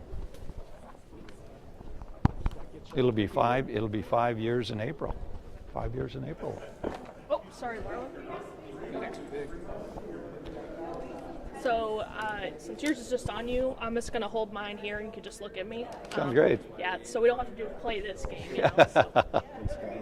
Oh, you're perfect. You're good. All right. We're gonna do it kind of like this. Get this stuff out of my pockets. 2 phone. That's impressive. One's paid for by me. One is not. Very good. Okay, mic check up. Check 1 2. Check 1 2. You want to talk for me? I can certainly talk for you. Got you right here. So basically, when you do the interview thing, you could do it like that, but like you face me when you start. Yeah. You could also have to do the both of you. Yeah. No more? Okay. Yep. Okay. So do you want me to start like with the... Start like this, and then you introduce him, then you can step over to him and do it that way. Tell me your last name, Daryl. I'm sorry. Olson. Olsen. Okay. I'm rolling. I'm here with the Iowa Racing Commission. Sorry, I all good. mispronounced that. Take 2. I'm here with the Iowa Racing I'm here with the Iowa Racing and Gaming Commission Chairman. I'm here with Daryl Olson. Daryl, I want to ask you what Do that again. Sorry, did I turn too late? No, it's just awkward pause. Yeah, it was. Good Okay. read, good read. I'm here with the Iowa Racing and Gaming Commission Chairman, Daryl Olson. Daryl, I want to ask you, what are your first thoughts about how the market studies were presented to you today? No, I think it's basically what we expected. And we've seen the results of them now for about a month, so had a chance to review them some, but pretty much what we expected. I think it's pretty consistent with everything that we've seen. Yeah, and hearing from I'm sorry, Marlon, I froze. Hearing from the petitioners and also the interveners today, what was your first thoughts about hearing that? I think I've been very consistent from my perspective, and I think all the commissioners have a right to their opinion. From my perspective, in November I said I thought it was something that we should decline to answer, and that's very common for commissions to do that. That's a natural process, and based in the rules, I thought number 8 was the exact reason why we should decline to answer and continue to move forward. Yeah, and so while you guys were in the commission meeting, the Iowa House filed for a moratorium. Yesterday the Senate did, but the House filed while you guys were in the commission meeting. Do you have any thoughts on that? I have no thoughts on that. I mean, we regulate the industry. We don't legislate the industry, so I have no thoughts on that at all. If that moratorium were to go through, would you feel like that a lot of, your guys' efforts and decision-making kind of was wasted? Oh, we put a lot of time into this, but again, that's not my job to do that, and I I'm not going to do that. I can't speculate on that. Yeah, we've put a lot of time and effort in it, and we're trying to do the best job we can to represent all the citizens of the state. We will continue to do that no matter what happens. Yeah, and today's meeting was pretty important, but looking ahead to the next one, what are some thoughts you have about that coming up? Well, we've got 2 weeks now to really dig into a lot more information, and I can promise you all the commissioners will do that.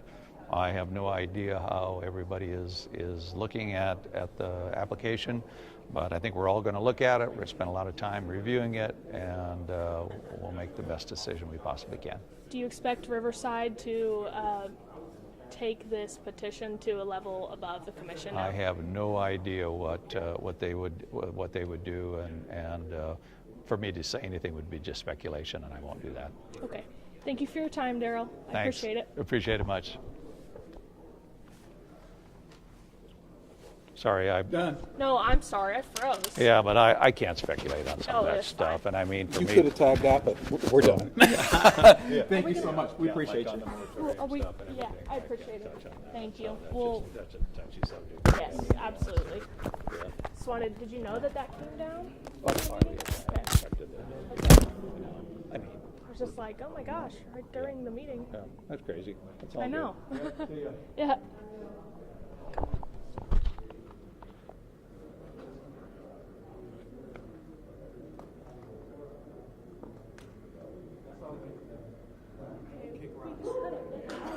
They can cut that. Well, there's that part we said yes. And then, you know, you're going to have to edit that out. So. I just froze up. I was like, what is it? Hate doing that.